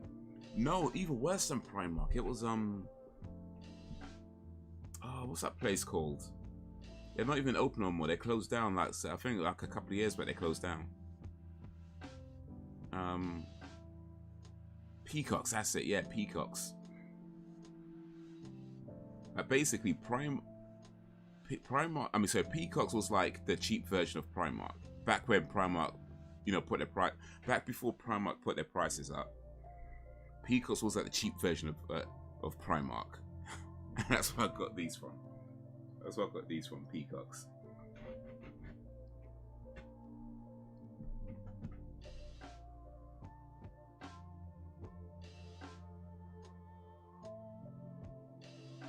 This guy on eBay was being super up on the eBay, Frozen G.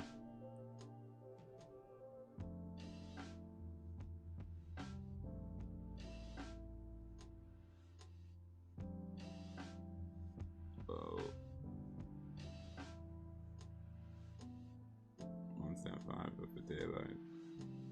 Hey, £5 a lot of money still though. I'll watch that movie if it kills me. We'll keep a respirator nearby.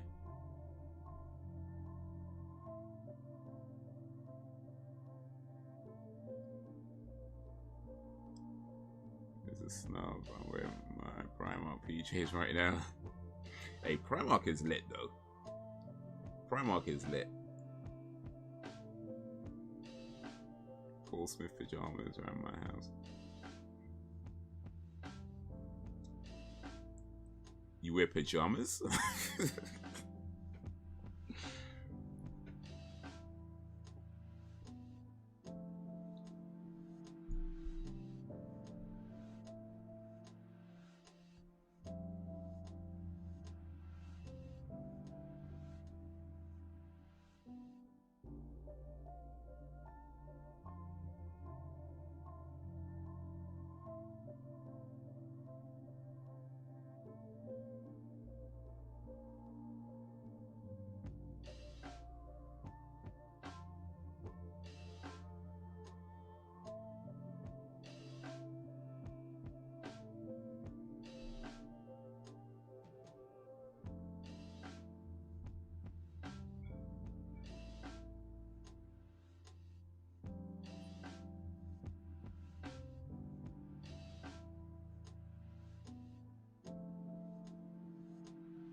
Oof.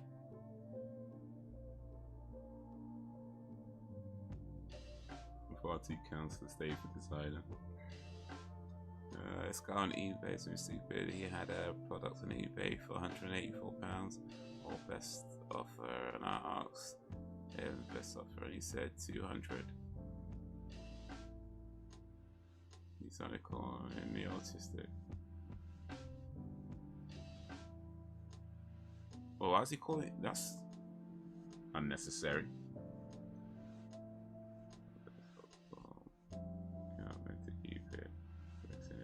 You know, people say that, but I've had my Peacock clothes for a time.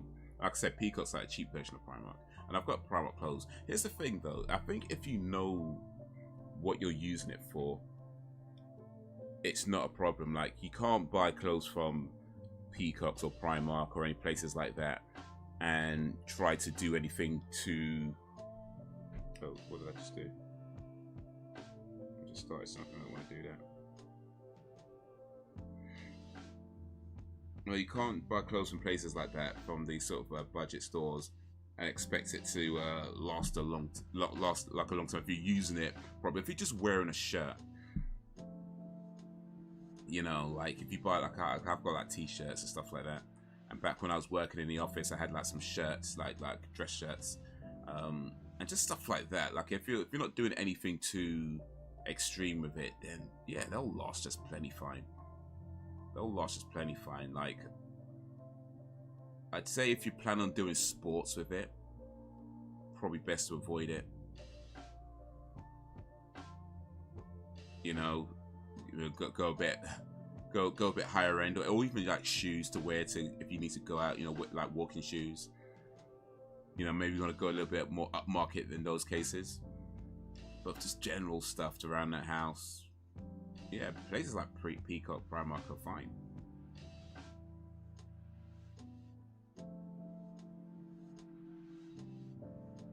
So Raven Parkers. Primark PJs. About 2 years. That's kind of eBay. Council mistake doesn't mean you can't line up on the chavs do. I mean, chavs wear fake designer clothes or stolen designer clothes, so I don't think that counts, to be honest. I don't think that counts. If you're just wearing something off the back of a lorry, I don't think that counts. I'd rather wear genuine crap than fake, you know, stuff.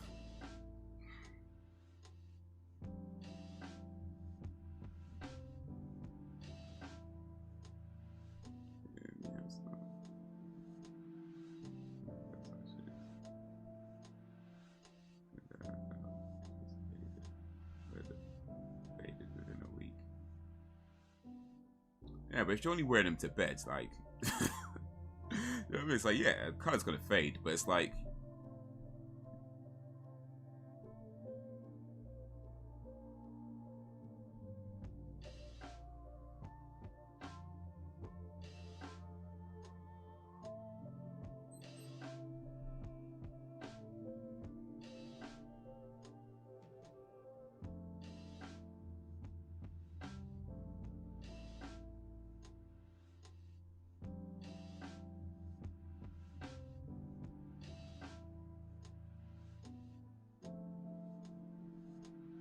$4 million. What happened to the 5 million?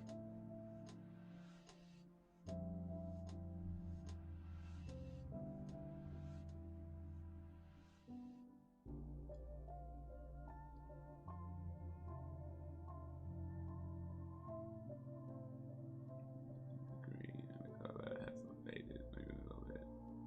You know, it's supposed to. Yeah. Oh.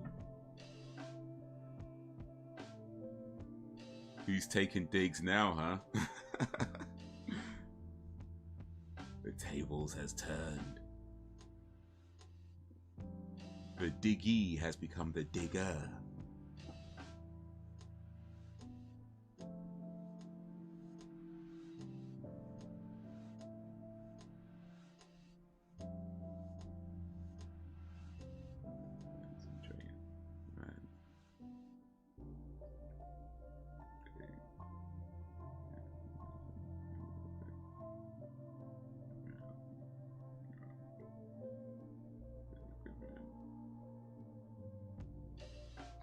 Found their mama.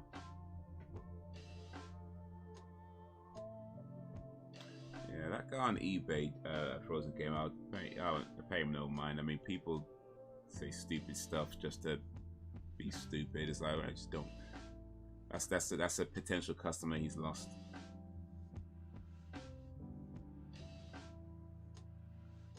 But yeah, certain items of clothing, you definitely want to, you know, put a little extra money down on just to make sure you're getting, you know, something decent that's gonna do what you need it to do.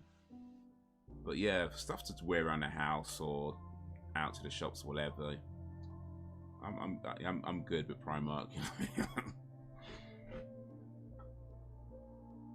In fact, these days mostly I just wear like tracksuit bottoms and t-shirts.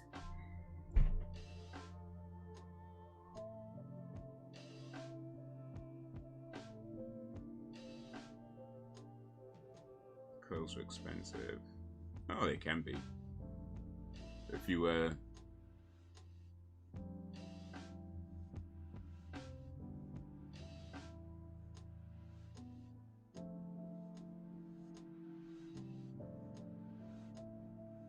Wait a minute though. The two brothers had babies with the two sisters. I mean, wouldn't their genetics be a little bit too close? You know what I'm saying? Like webbed feet type thing.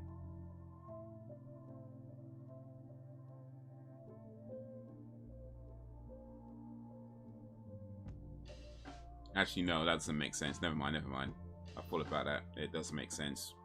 Still, though, two brothers and two sisters. Well, fur inside. Okay, really not playing with the boots. But yeah, that was Twins from 1988.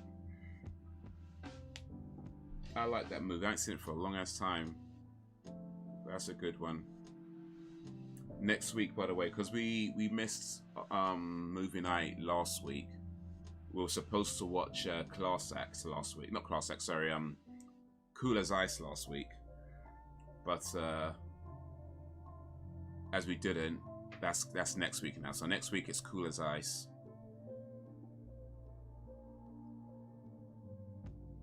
But yeah, we're on track with Arnie season.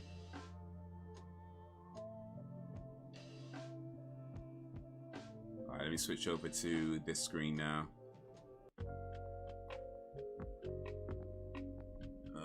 Chat to y'all for a little bit. Let me catch up with the chat real quick.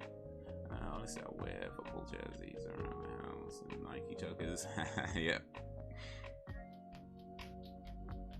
You wear them Arsenal jerseys, alright?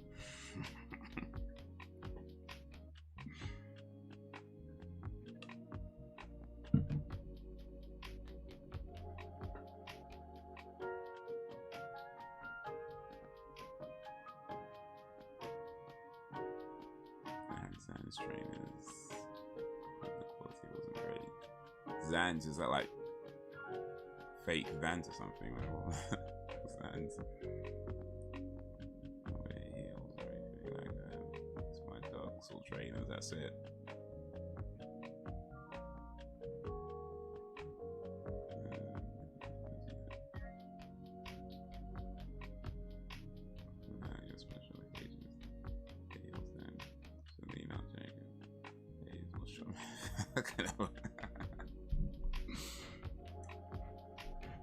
Dudes, they just drew with Tottenham. You might start taking out all your Tottenham gear and jump strips to the other London side, to the other North London side. Press can.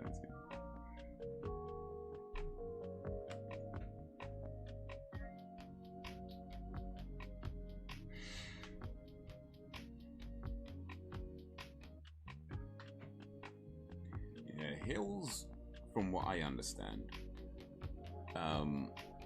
could actually damage your back after a while. Like if you wear them too much, it could actually damage your back. So it's probably best to not wear them too much.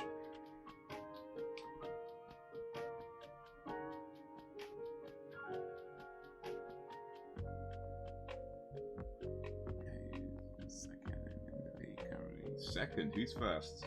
If Arsenal's first, then you need to go buy an Arsenal shirt. Let me check. I'm gonna check the league right now. If Arsenal are first, then you need to go buy a shirt. Let me see the league table. Oh, Man City are first. Okay, and Tottenham second. I need to go buy a Man City shirt then.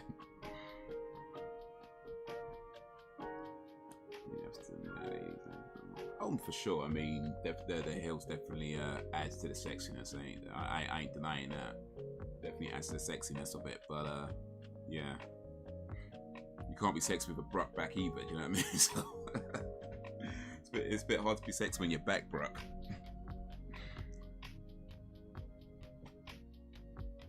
I ain't saying don't wear them. I'm just saying, like, be careful how much you wear them.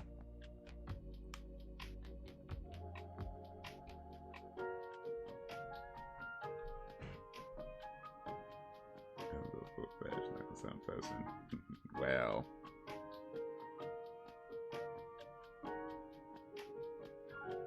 are just cooler. Docs are pretty cool actually. I did have a pair of Docs Martens like years back now.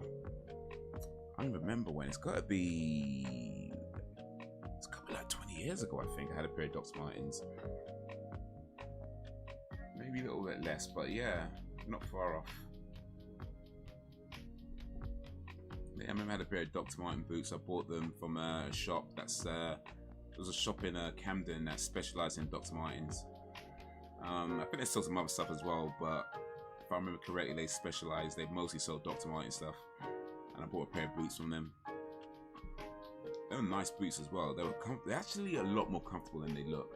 Like, you ever see Dr. Martens, they don't look very comfortable from the outside, but when you put them on, they're pretty comfortable boots. You know, whoever this Dr. Martin fellow was, he knew what he was doing. He was making boots. Like, he made some pretty comfortable boots.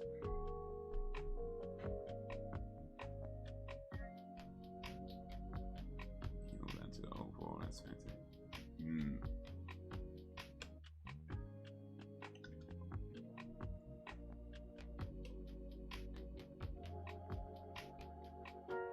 So Jake, would you make your woman wear high heels in the house all day, every day?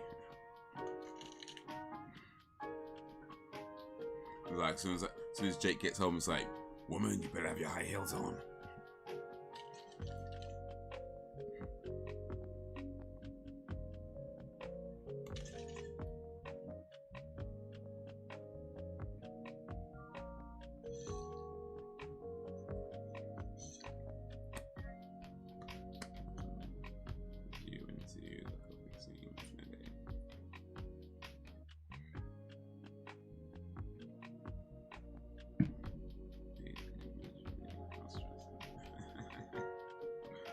I mean, stranger things have happened, so why not? Why not?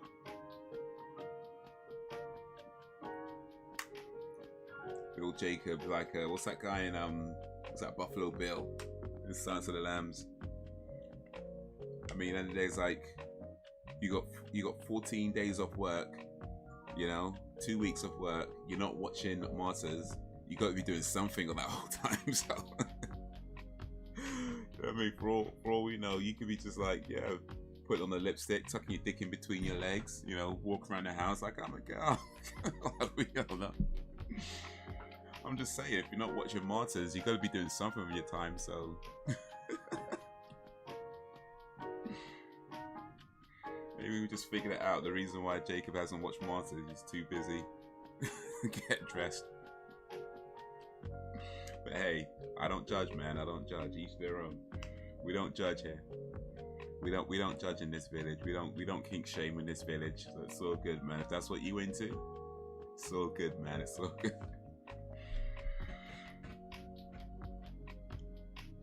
A little worse than Medea.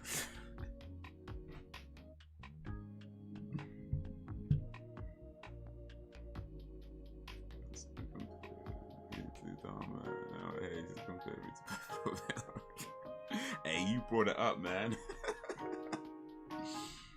No, I'm just playing. I'm just playing. But hey, like I say, I ain't judge no. I ain't here to judge nobody. We just having fun. We just having fun. Speaking of that, actually, let me tell you guys something. Let me run this by you and see what y'all think of this. Speaking of having fun, speaking of jokes and all that kind of stuff, and speaking of people taking digs, because people have been taking digs at me, actually. Quite a few people have been doing this over the past 6 weeks-ish. Like, there's a reason, man. There's a reason. We haven't figured out that reason yet, but we'll get there. We'll get there.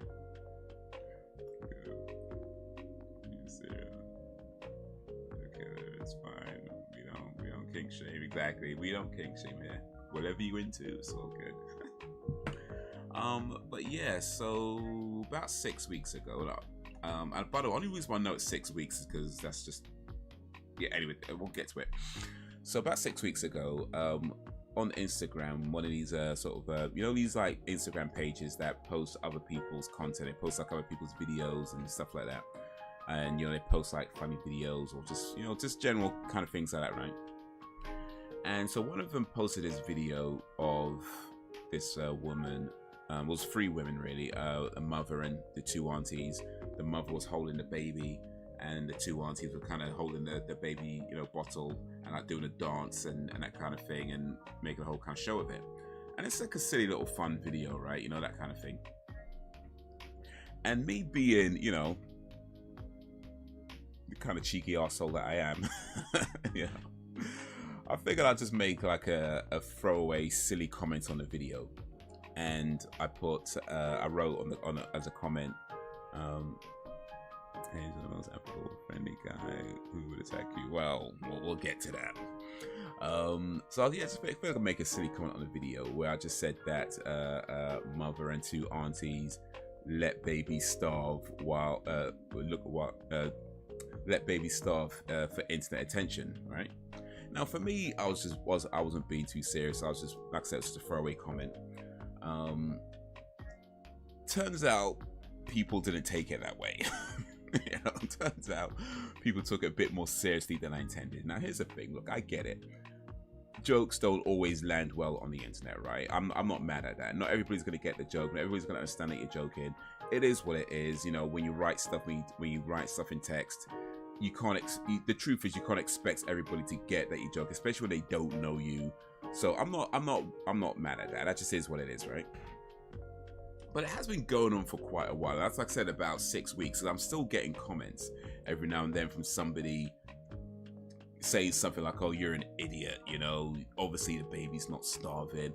Obviously you're this, and you can't take a all kinds of comments like that." And I have not replied to any of them. Like I've not replied to, and I don't intend to either. Okay, and that's their opinion. It's whatever. But here's why I'm bringing this up, because this is what I really want to get at. One of the comments was from the meme account, right? The one who posts the videos, right? Who posts up his videos, and they actually DM'd me, telling me off in my DMs. I never replied to them.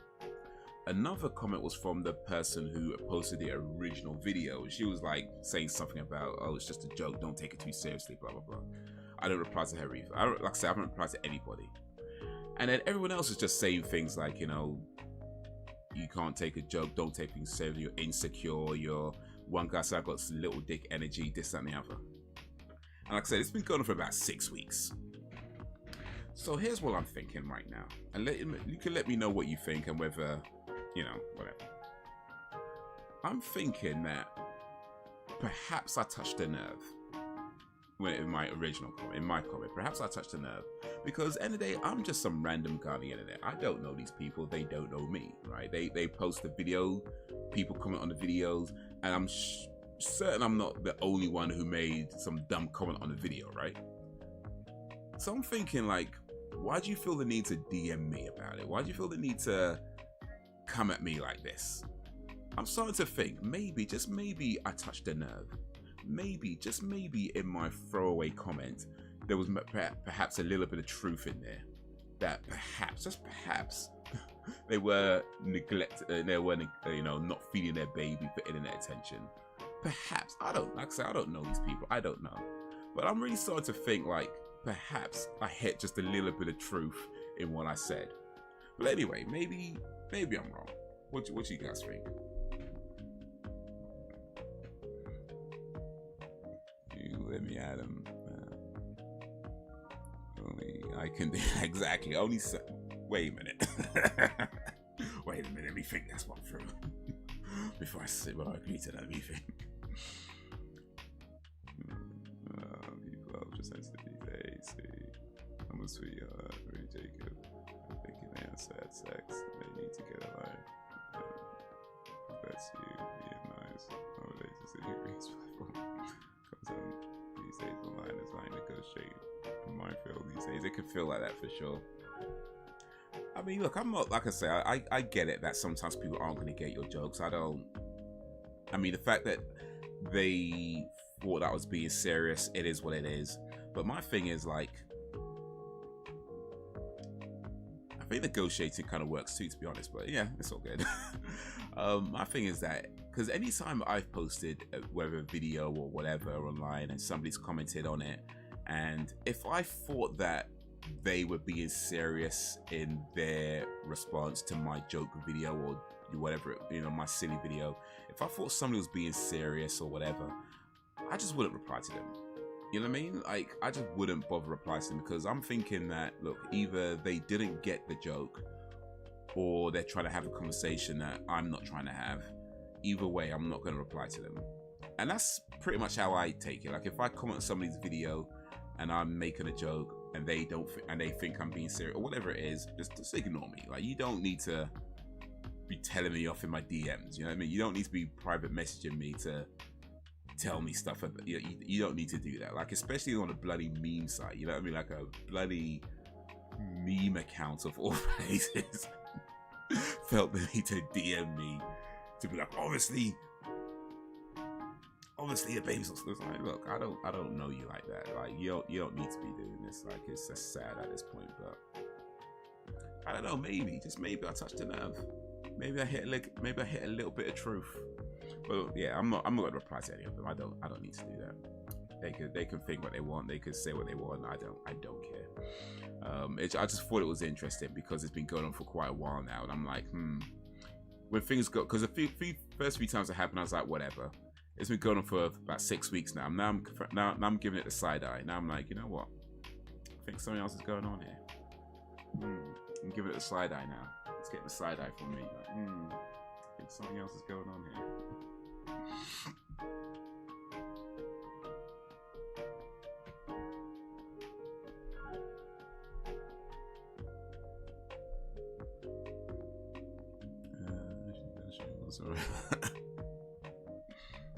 I think they both work. Navigating the minefield, negotiating the mind. I think they both work, actually.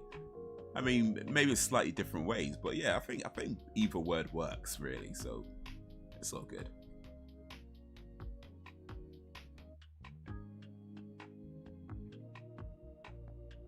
It looks this hard drama, like you said, touch the nerve. Yeah, that's what I'm thinking. I think I might have touched a nerve. And look, I get it. Like, sometimes I know I could be sensitive. You know, in fact, I would say that I'm probably I would consider myself to be, generally speaking, a sensitive person. Like, I know sometimes I read stuff and it maybe hits a nerve and stuff like that. So I get it. I ain't mad at that. But I'm just saying, if that is the case, then that's a them problem. I mean, it's not. Ain't nothing I can do about that. Like, if I said something that hit a little bit of truth, then bruh, like, let's go take care of that damn kid. You know what I mean? Let's go take care of that kid before he shoots up at school in 15 years. You know what I mean? Like, let's feed your baby. Let's feed your baby before it ends up on one of these, like, crime channels or something.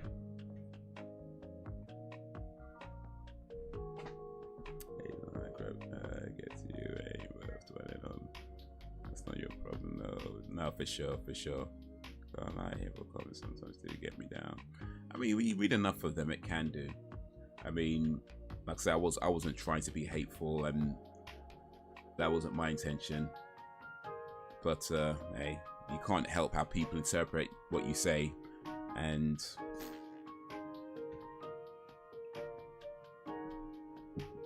so it just is what it is. So for me, yeah, I don't need to respond to that.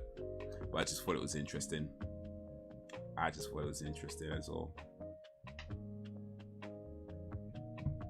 I would say this though, real quick. I would say this as a thing.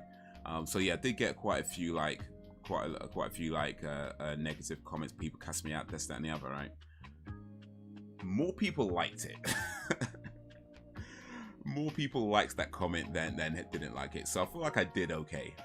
You know what I mean? I feel like it seems most people just got my dumb little stupid comment joke cute. You know what I mean? Most people got it. So I feel like, you know what, I can I feel like I did okay. Like I'm not mad at it. Like most people got it at least because I've got quite a lot of likes on it too. So it's like,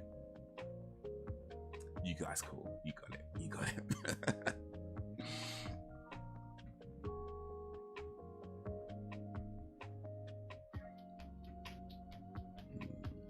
Content creators who use their kids for views. Sometimes you might comment innocently on a post and people take it completely out of context. Yeah, that's the thing. I get it. It could happen. It's just the way that goes. But yeah, like I think there's like a fine line when it comes to using your kids for like putting your kids in like videos. Like I don't know if I don't necessarily think it's a bad thing to have your kids in videos. But yeah, I do think there has to be a line that's drawn somewhere. You know what I mean? Like there has to be a line drawn somewhere where I can see some of these like channels that you hear about where it's like only sort of family vlogger type channels, and like you start hearing about how their kids get starved or their kids get like badly treated, or you know, like the one that's heard about recently. Actually, I think about maybe a couple of months back, there was one I was hearing about where apparently kids were just like real badly treated to the point where one of them managed to escape and goes to a neighbor to get help, and the kid was like supposed like just madly malnutritioned, and just like then they kind of blew the lid on the whole thing, and apparently it's been going on for years, like the way they've been treating their kids for their channel. It's like, so yeah, there has to be a line drawn. Like I don't think it's a bad thing to have kids in videos or to do family vlogs. I don't think it's a bad thing in and of itself, but there's got to be a line drawn somewhere. You know, it's got to be a line drawn where it's like you just don't cross there's certain things you don't do regardless of how popular it might be, regardless of how much money it might make. There's got to be certain things you just don't do, because like some of these stories you hear about family vlogging channels is like, bruh, it's crazy out there, man.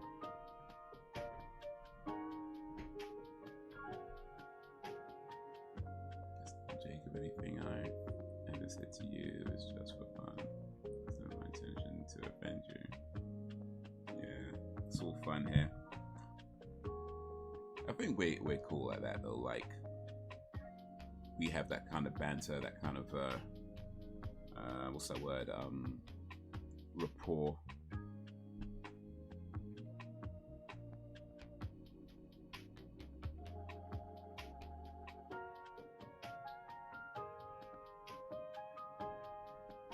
That's a cool thing. One of the cool things about this community. It's small, but we get it.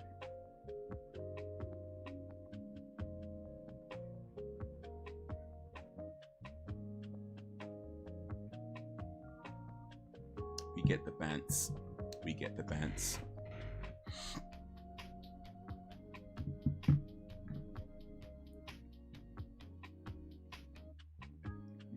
You don't gotta explain.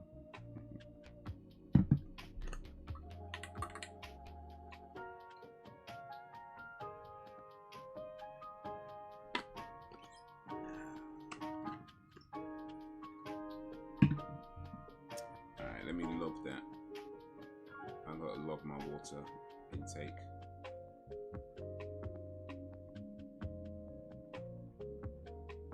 I've drank 1.5 liters of water today. That's quite a lot for me, actually. That's quite a lot for me.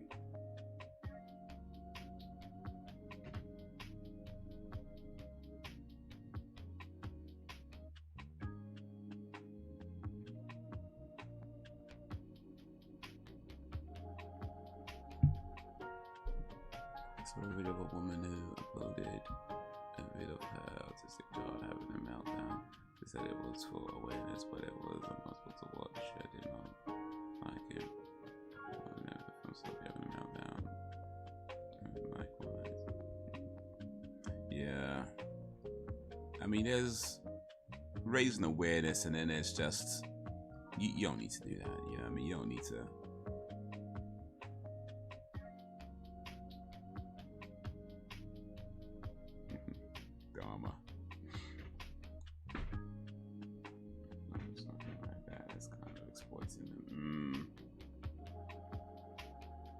There's ways you could raise awareness about things without doing that. There's this, yeah. There's just lines you just gotta. There's gotta be lines you just don't cross. You know, it's just gotta be lines you don't cross.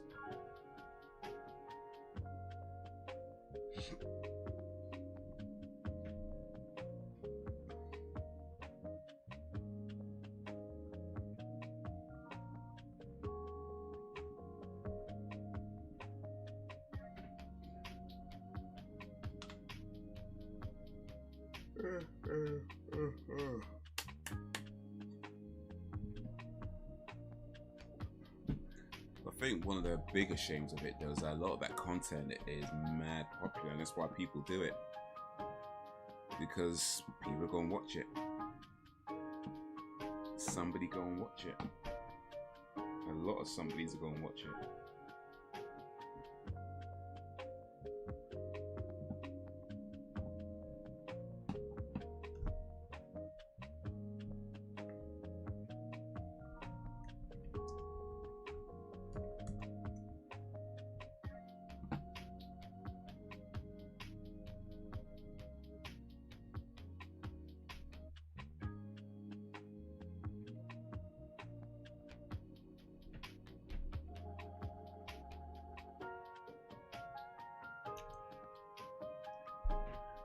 I would say though, like, I mean, I understand that family vloggers are super popular. Well, quite a few of them are super popular. I do wonder, like, why? You know what I mean? Like, why? Like, I can understand like a video becoming really popular if like something in particular happened in that video. For the whole thing to be put, like, why? Like, why are you? I don't know. Like, it feels weird to me that people get that invested in somebody else's family. You know, like that feels weird to me. Like, I don't know. Like, why are you that invested in watching somebody else's family like that? Like, a video, maybe even a few videos, but watching the whole thing, like, be invested in their lives. Why? Like that, I don't know, that just feels weird to me. Like, imagine being a child and you're already like famous. Like, you're in a famous family on the internet, and you go to school and like other kids know you, and you're just famous because you're in that family. That's gotta be a trip.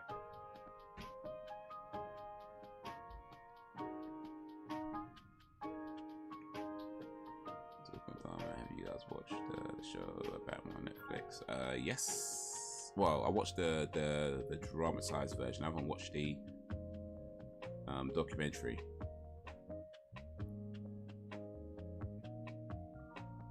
About the struggles of autism.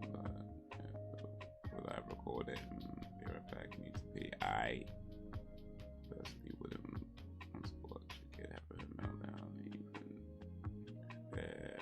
autistic. Maybe all kids can handle fame and early age. Indeed, that's gonna be a trip. But yeah, if you see a kid having a meltdown, like, trying to help the guy, you know, if you get your camera out, like, well, let's film this because I need to raise awareness. Like, yeah, this guy needs to go to hospital. You know, this is what happens. I'm raising awareness. I was like, call an ambulance, dude.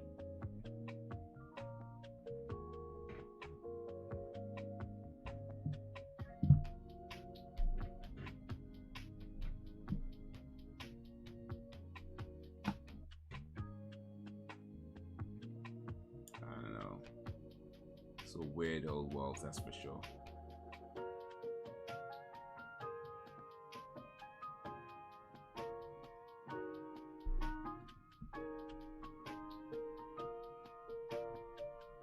think parents should think twice before exposing their kids to social media. I think all kids can handle it now, for sure, for sure.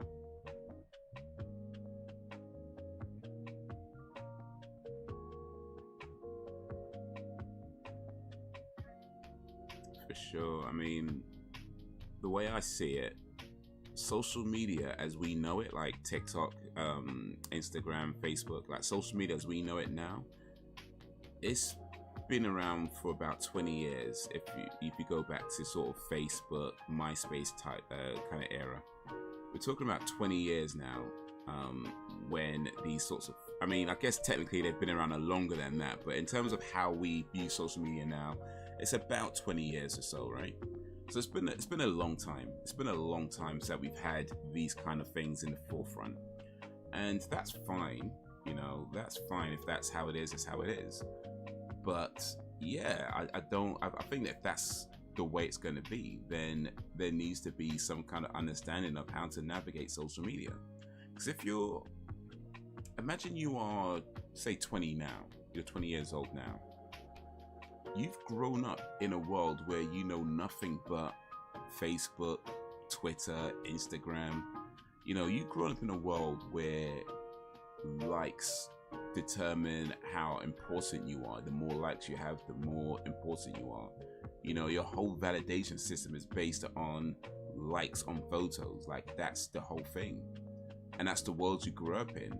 And now you're an adult. That's how you understand the world via likes. Now, granted, I know that everybody sees it that way, and I'm sure there's plenty of young people who are fine. But generally speaking, like, that is your experience of life, like likes and comments and, you know, shares as a way of being validated.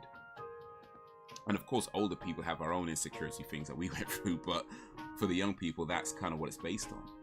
And, you know, that's the same sort of going forward as well. So it's like, okay, at what point do we say we need to talk about this, whether it's in schools, whether it's Guess who's back? Back again. You know, parents, you know, like, these things need to be talked about so they can be understood better. And again, not all parents have all the answers, not all parents are capable of doing it and equipped to do it. That's why schools have to be involved as well. But certainly there needs to be some kind of understanding from a young age of, like, okay, this is what social media is, this is how it could affect you, and this is what to be aware of, you know.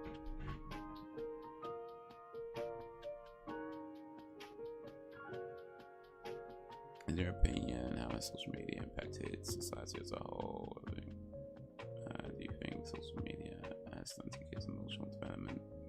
I mean, it's kind of hard to say, really. I think it can certainly have that effect. Whether it has done that, who knows? I mean, you don't know what they would have, how these kids would have turned out anyway, right? You know, they could have been just that way anyway. We wouldn't know.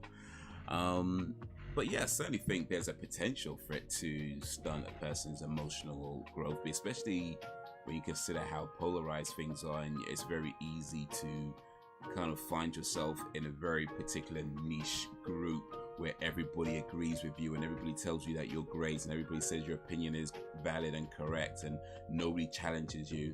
You know, I think there is definitely a danger of things being stunted and that, because you're not really coming across, you know, challenges, you know. So yeah, the potential is there for sure, but who knows, maybe these kids would be bad anyway. I think there's a lot of good things that have come out of it though, in terms of, like, I mean, you kind of have to, there's that pros and cons, right? So I think a lot of young people now are maybe less likely to put up with bullshit, you know, like in a workplace, or less likely to put up with bullshit in a relationship, you know, less likely to just put up with, you know, bullshit, and more likely to just walk away from things that they don't feel serves them. And I think that's a good thing. I do really believe that's a good thing. However, I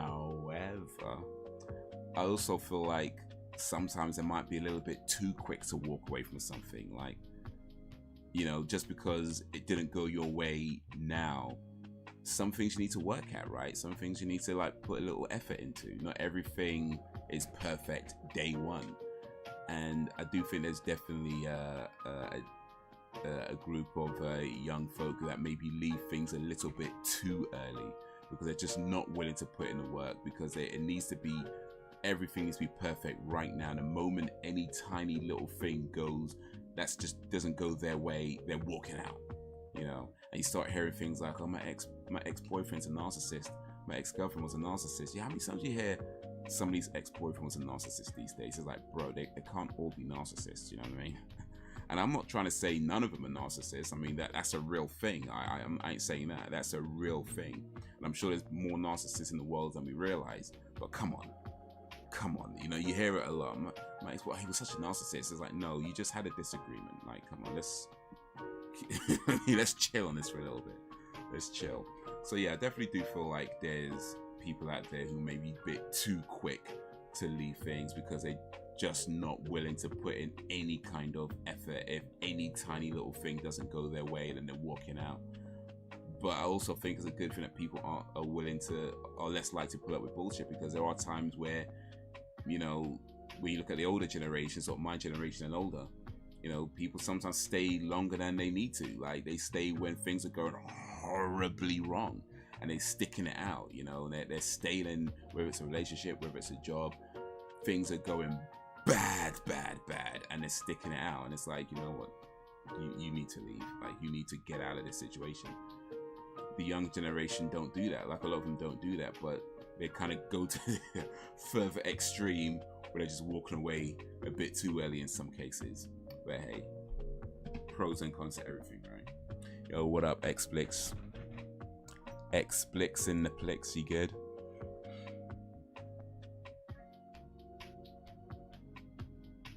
You know, they could seem to be more outgoing. We actually venture that. The house is socialized, trinkets and social society. Well, yeah, these days it's all, I mean, I wouldn't say they're anti-social. I think it's just a different kind of socializing. Like, you know, what's that game? Fortnite is super popular, and games like that are super popular, and people socialize through that.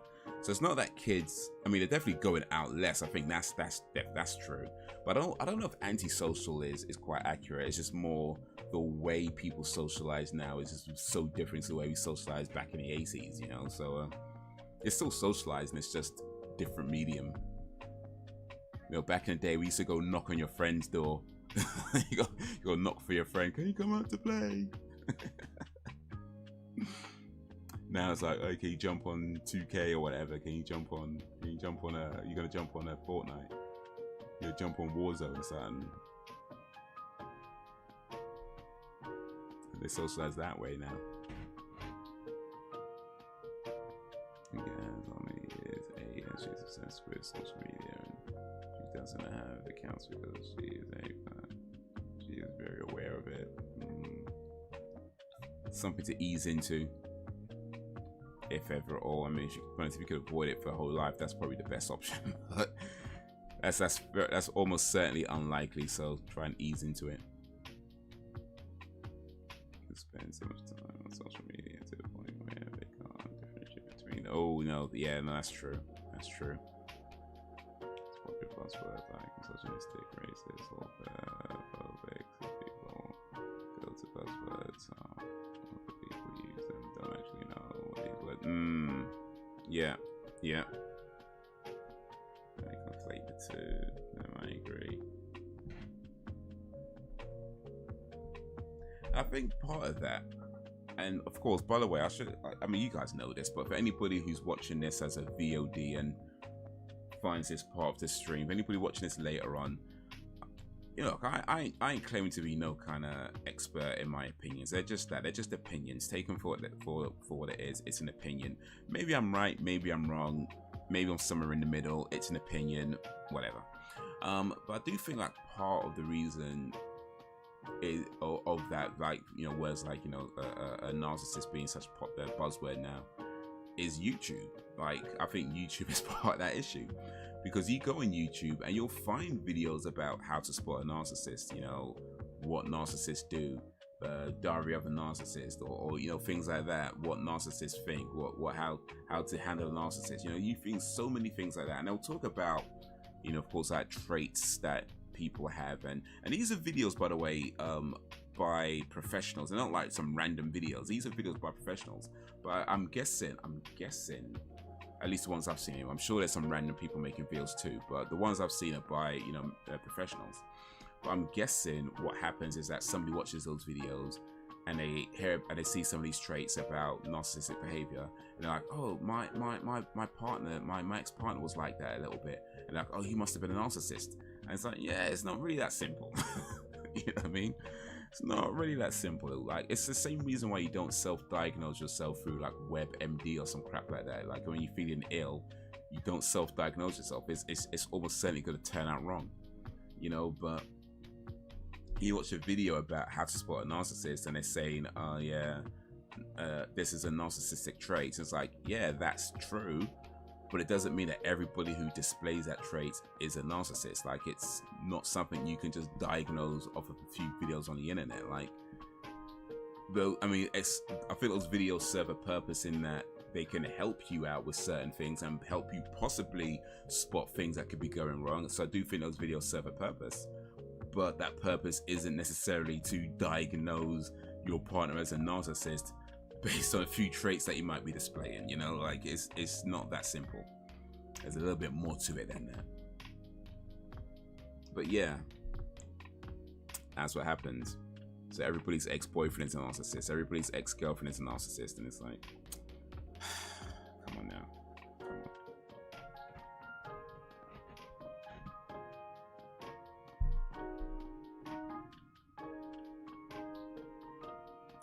Gaslighting is another one.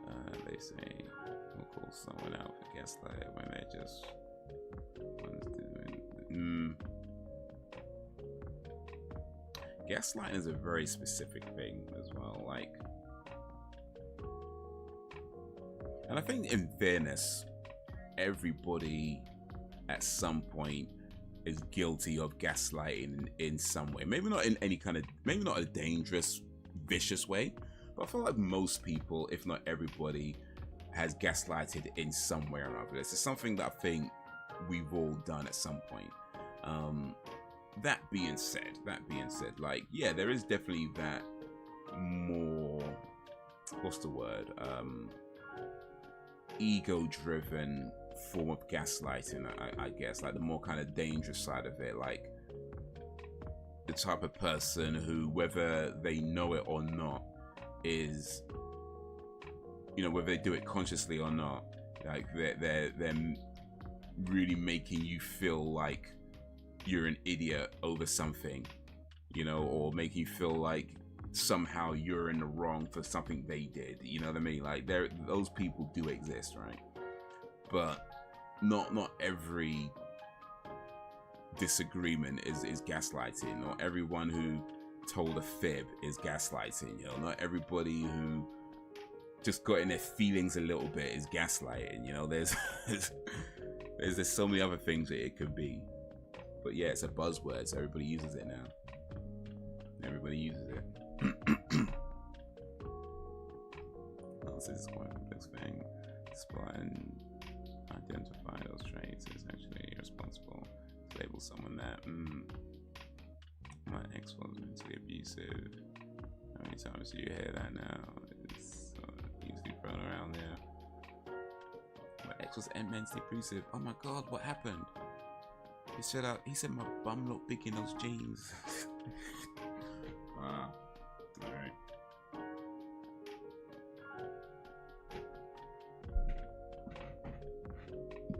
But yeah, like, I think, like, what should happen, in fact, I guess to be fair, YouTube kind of does do this. How much people actually pay attention to it, I guess, who knows, probably not many. But YouTube actually do have, you know, kind of warnings on certain videos where they might say something like, you know, this is a medical professional and for more information, blah blah blah, and they'll have that sort of underneath the video. So YouTube do that, right? But I don't know, I guess most people don't bother to look at that bit, or just completely ignore it or whatever, and maybe they need something much more obvious. Like, this video is not intended to give you any kind of actual medical or psychological advice. Get help, I don't know, call Frank or something, I don't know.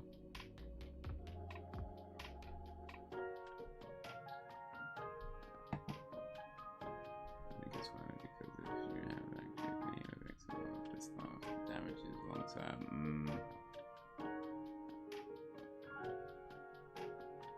You should have more clear guidelines on back to content creators. Not to content creators, maybe.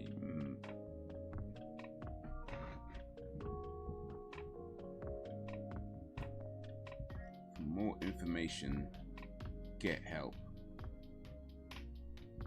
Before you diagnose yourself on the internet, don't. Like, maybe they need to put that up.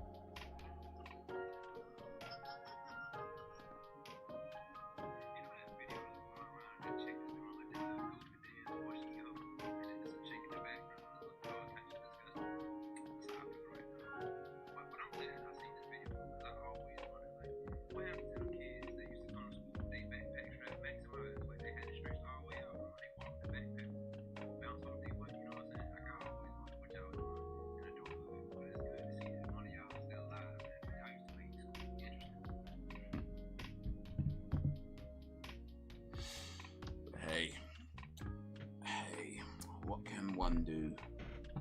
What can one do?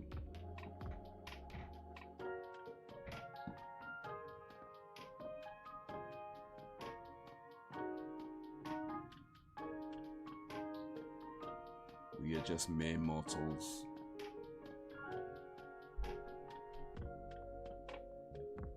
Trying to get by in life.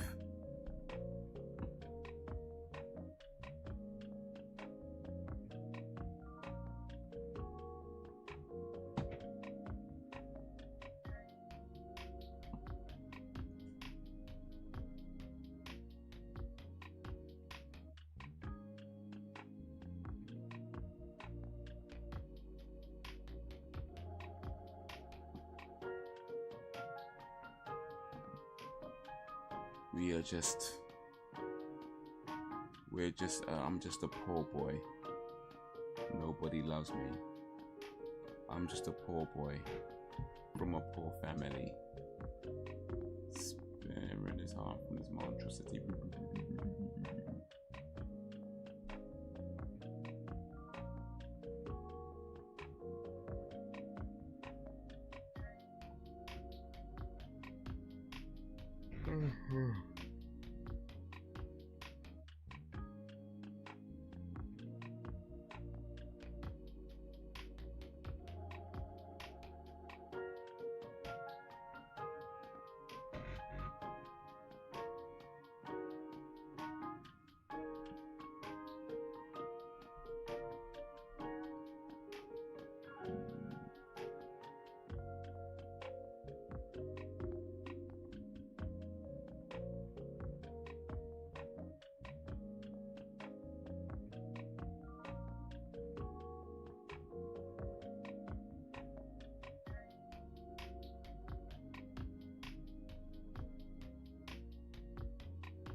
All right. So tomorrow's stream, we're back on X-Files tomorrow. 8 p.m. GMT-ish. X-Files Season 4. We're going to go from Season 4 then straight to Season 5. And then we stop at the end of Season 5.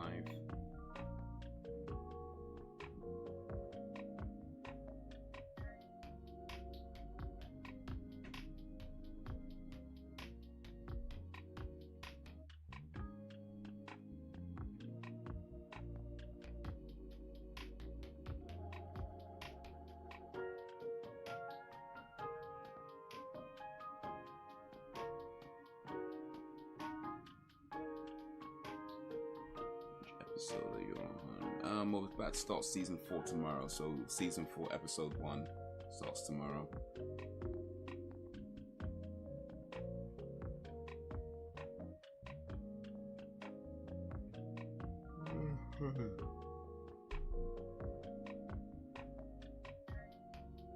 Favorite episode is on C. Okay.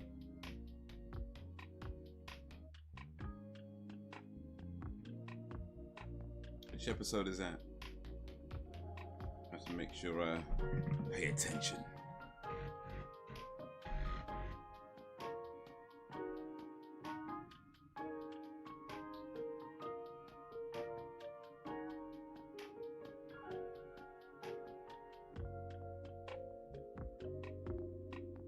About the inbred family.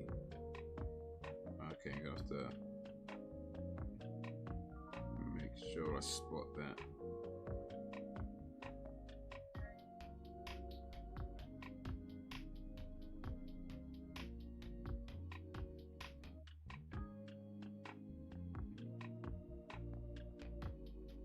So GameSpot, by the way, just asked a question on Instagram. The question is, what horror movie did you watch too young? I think we know little Jacob's answer to that.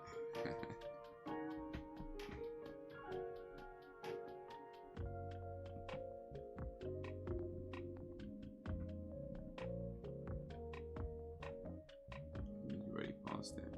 Well, you said season 4, right? Yeah, we start season 4. Yeah, we start season 4 tomorrow, so we're in the past step in season 4. I know there was another episode of an inbred in the previous season. That one we've done, but yeah, season 4. No, I haven't watched anything in season 4 yet. That starts tomorrow. No, never too young.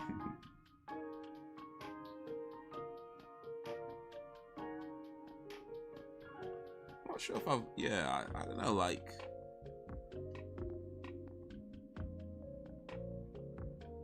do I ever feel like I watched a horror movie too young? I don't know.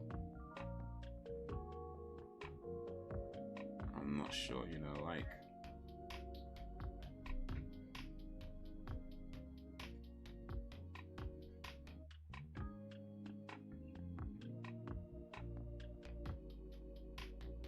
I think I was just too obsessed with like gore and violence to feel like I'm too young for this. I mean, I've definitely watched movies, lots of movies, before I was old enough to actually watch them, but I never felt like disturbed like that. I don't know, maybe I'm sick in the head or something. That could be it. Saw 10, seesaw. About to see Saw. And when you saw Saw, you can tell us what you saw in Saw.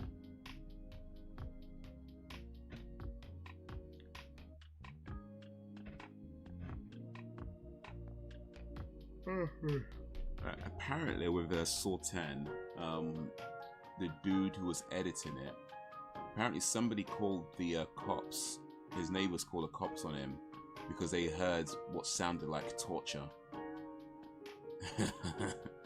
He was editing the movie, like, and I guess his neighbors heard the noises and thought they was torturing somebody else and called the police. That's mad. Probably should have used headphones though, to be fair. Like, I don't know why you I don't know why you have the audio up so loud that your neighbors could hear it, but apparently that happened. The lesson is put headphones in.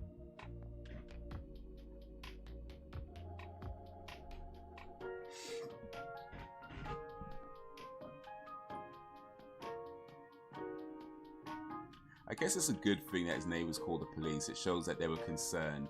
You know, it might have been worse if they didn't call the police if they had somebody getting tortured. And they're like, you know what? Let's just leave that one alone. So it's probably good for they call the police. Shows they're concerned about what's going on. But still, though, yeah, headphones, man. Headphones are your friend. Use headphones.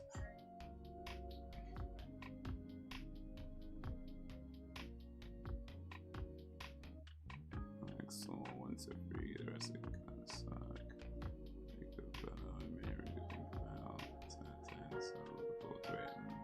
It's been a while since I made a Saw movie as well, so perhaps they've gotten their mojo back. Maybe. I guess we'll have to wait and see.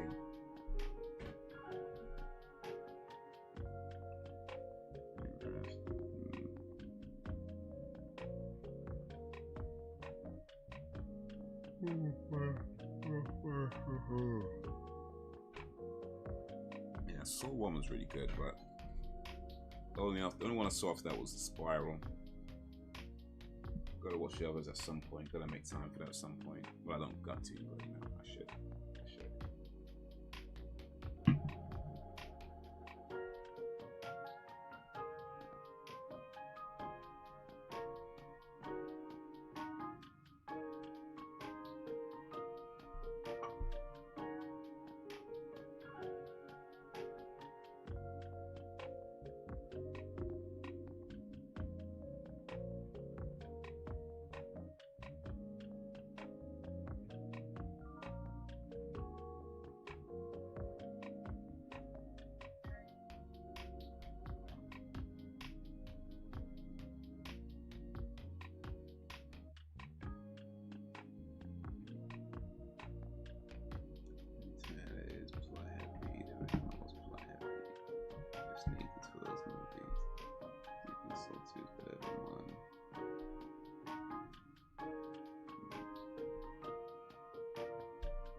Did they do like a whole bunch of things about Jigsaw dying and coming back to life, or I don't know, his son or something?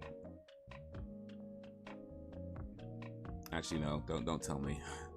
I do still plan on watching at some point. Those might be spoilers.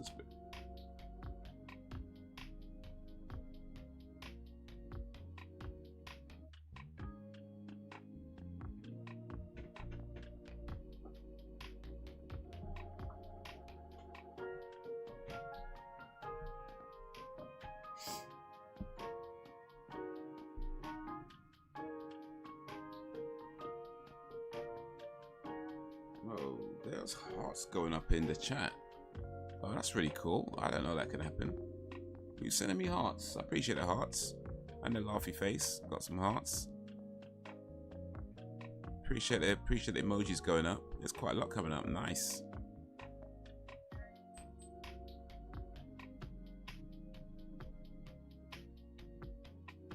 I'll give you spoilers. Appreciate that. Thank you. Thank you. Thank you.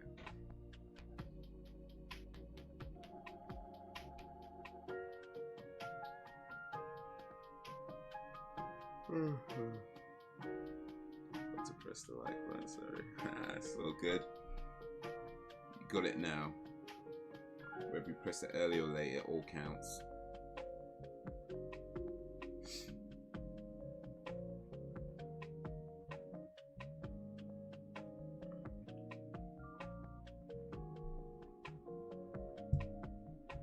It all counts.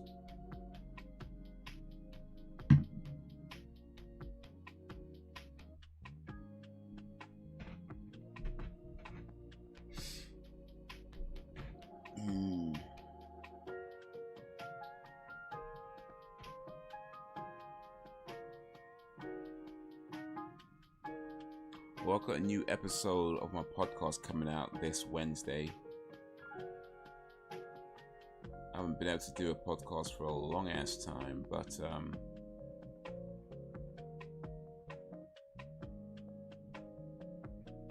finally got to shoot an episode with an old buddy of mine, old internet buddy of mine, who's kind of been away from YouTube for a long time. He's kind of come back recently in this kind of experience, so he talks a little bit about what he's been doing and has some interesting stories to tell, especially if you like Tony Hawk's Pro Skater, and Kanan Lynch too, which I don't think anybody likes Kanan Lynch too, but yeah. But yeah, that's on Wednesdays. Look out for that.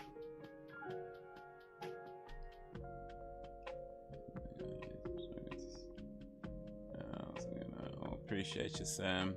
Till tomorrow. Sleep tight. Hope the bed bugs do not bite. I have no idea what I'm gonna do to fill 14 days of life besides watching Martins. Of course, you need to watch it like twice now.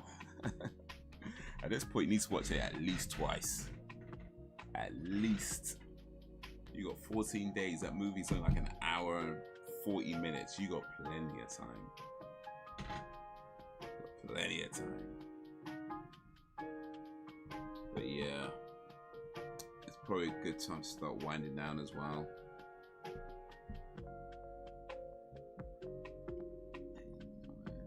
You trying to kill me? Nah, it'll toughen you up, man. It'll be good. It'll toughen you up. Watch it once, get all the frills and the scares out, and watch it again, be like, eyes focused. Yeah, you'll be fine, you'll be fine. Once you've seen it once, you'll be fine, you'll be fine.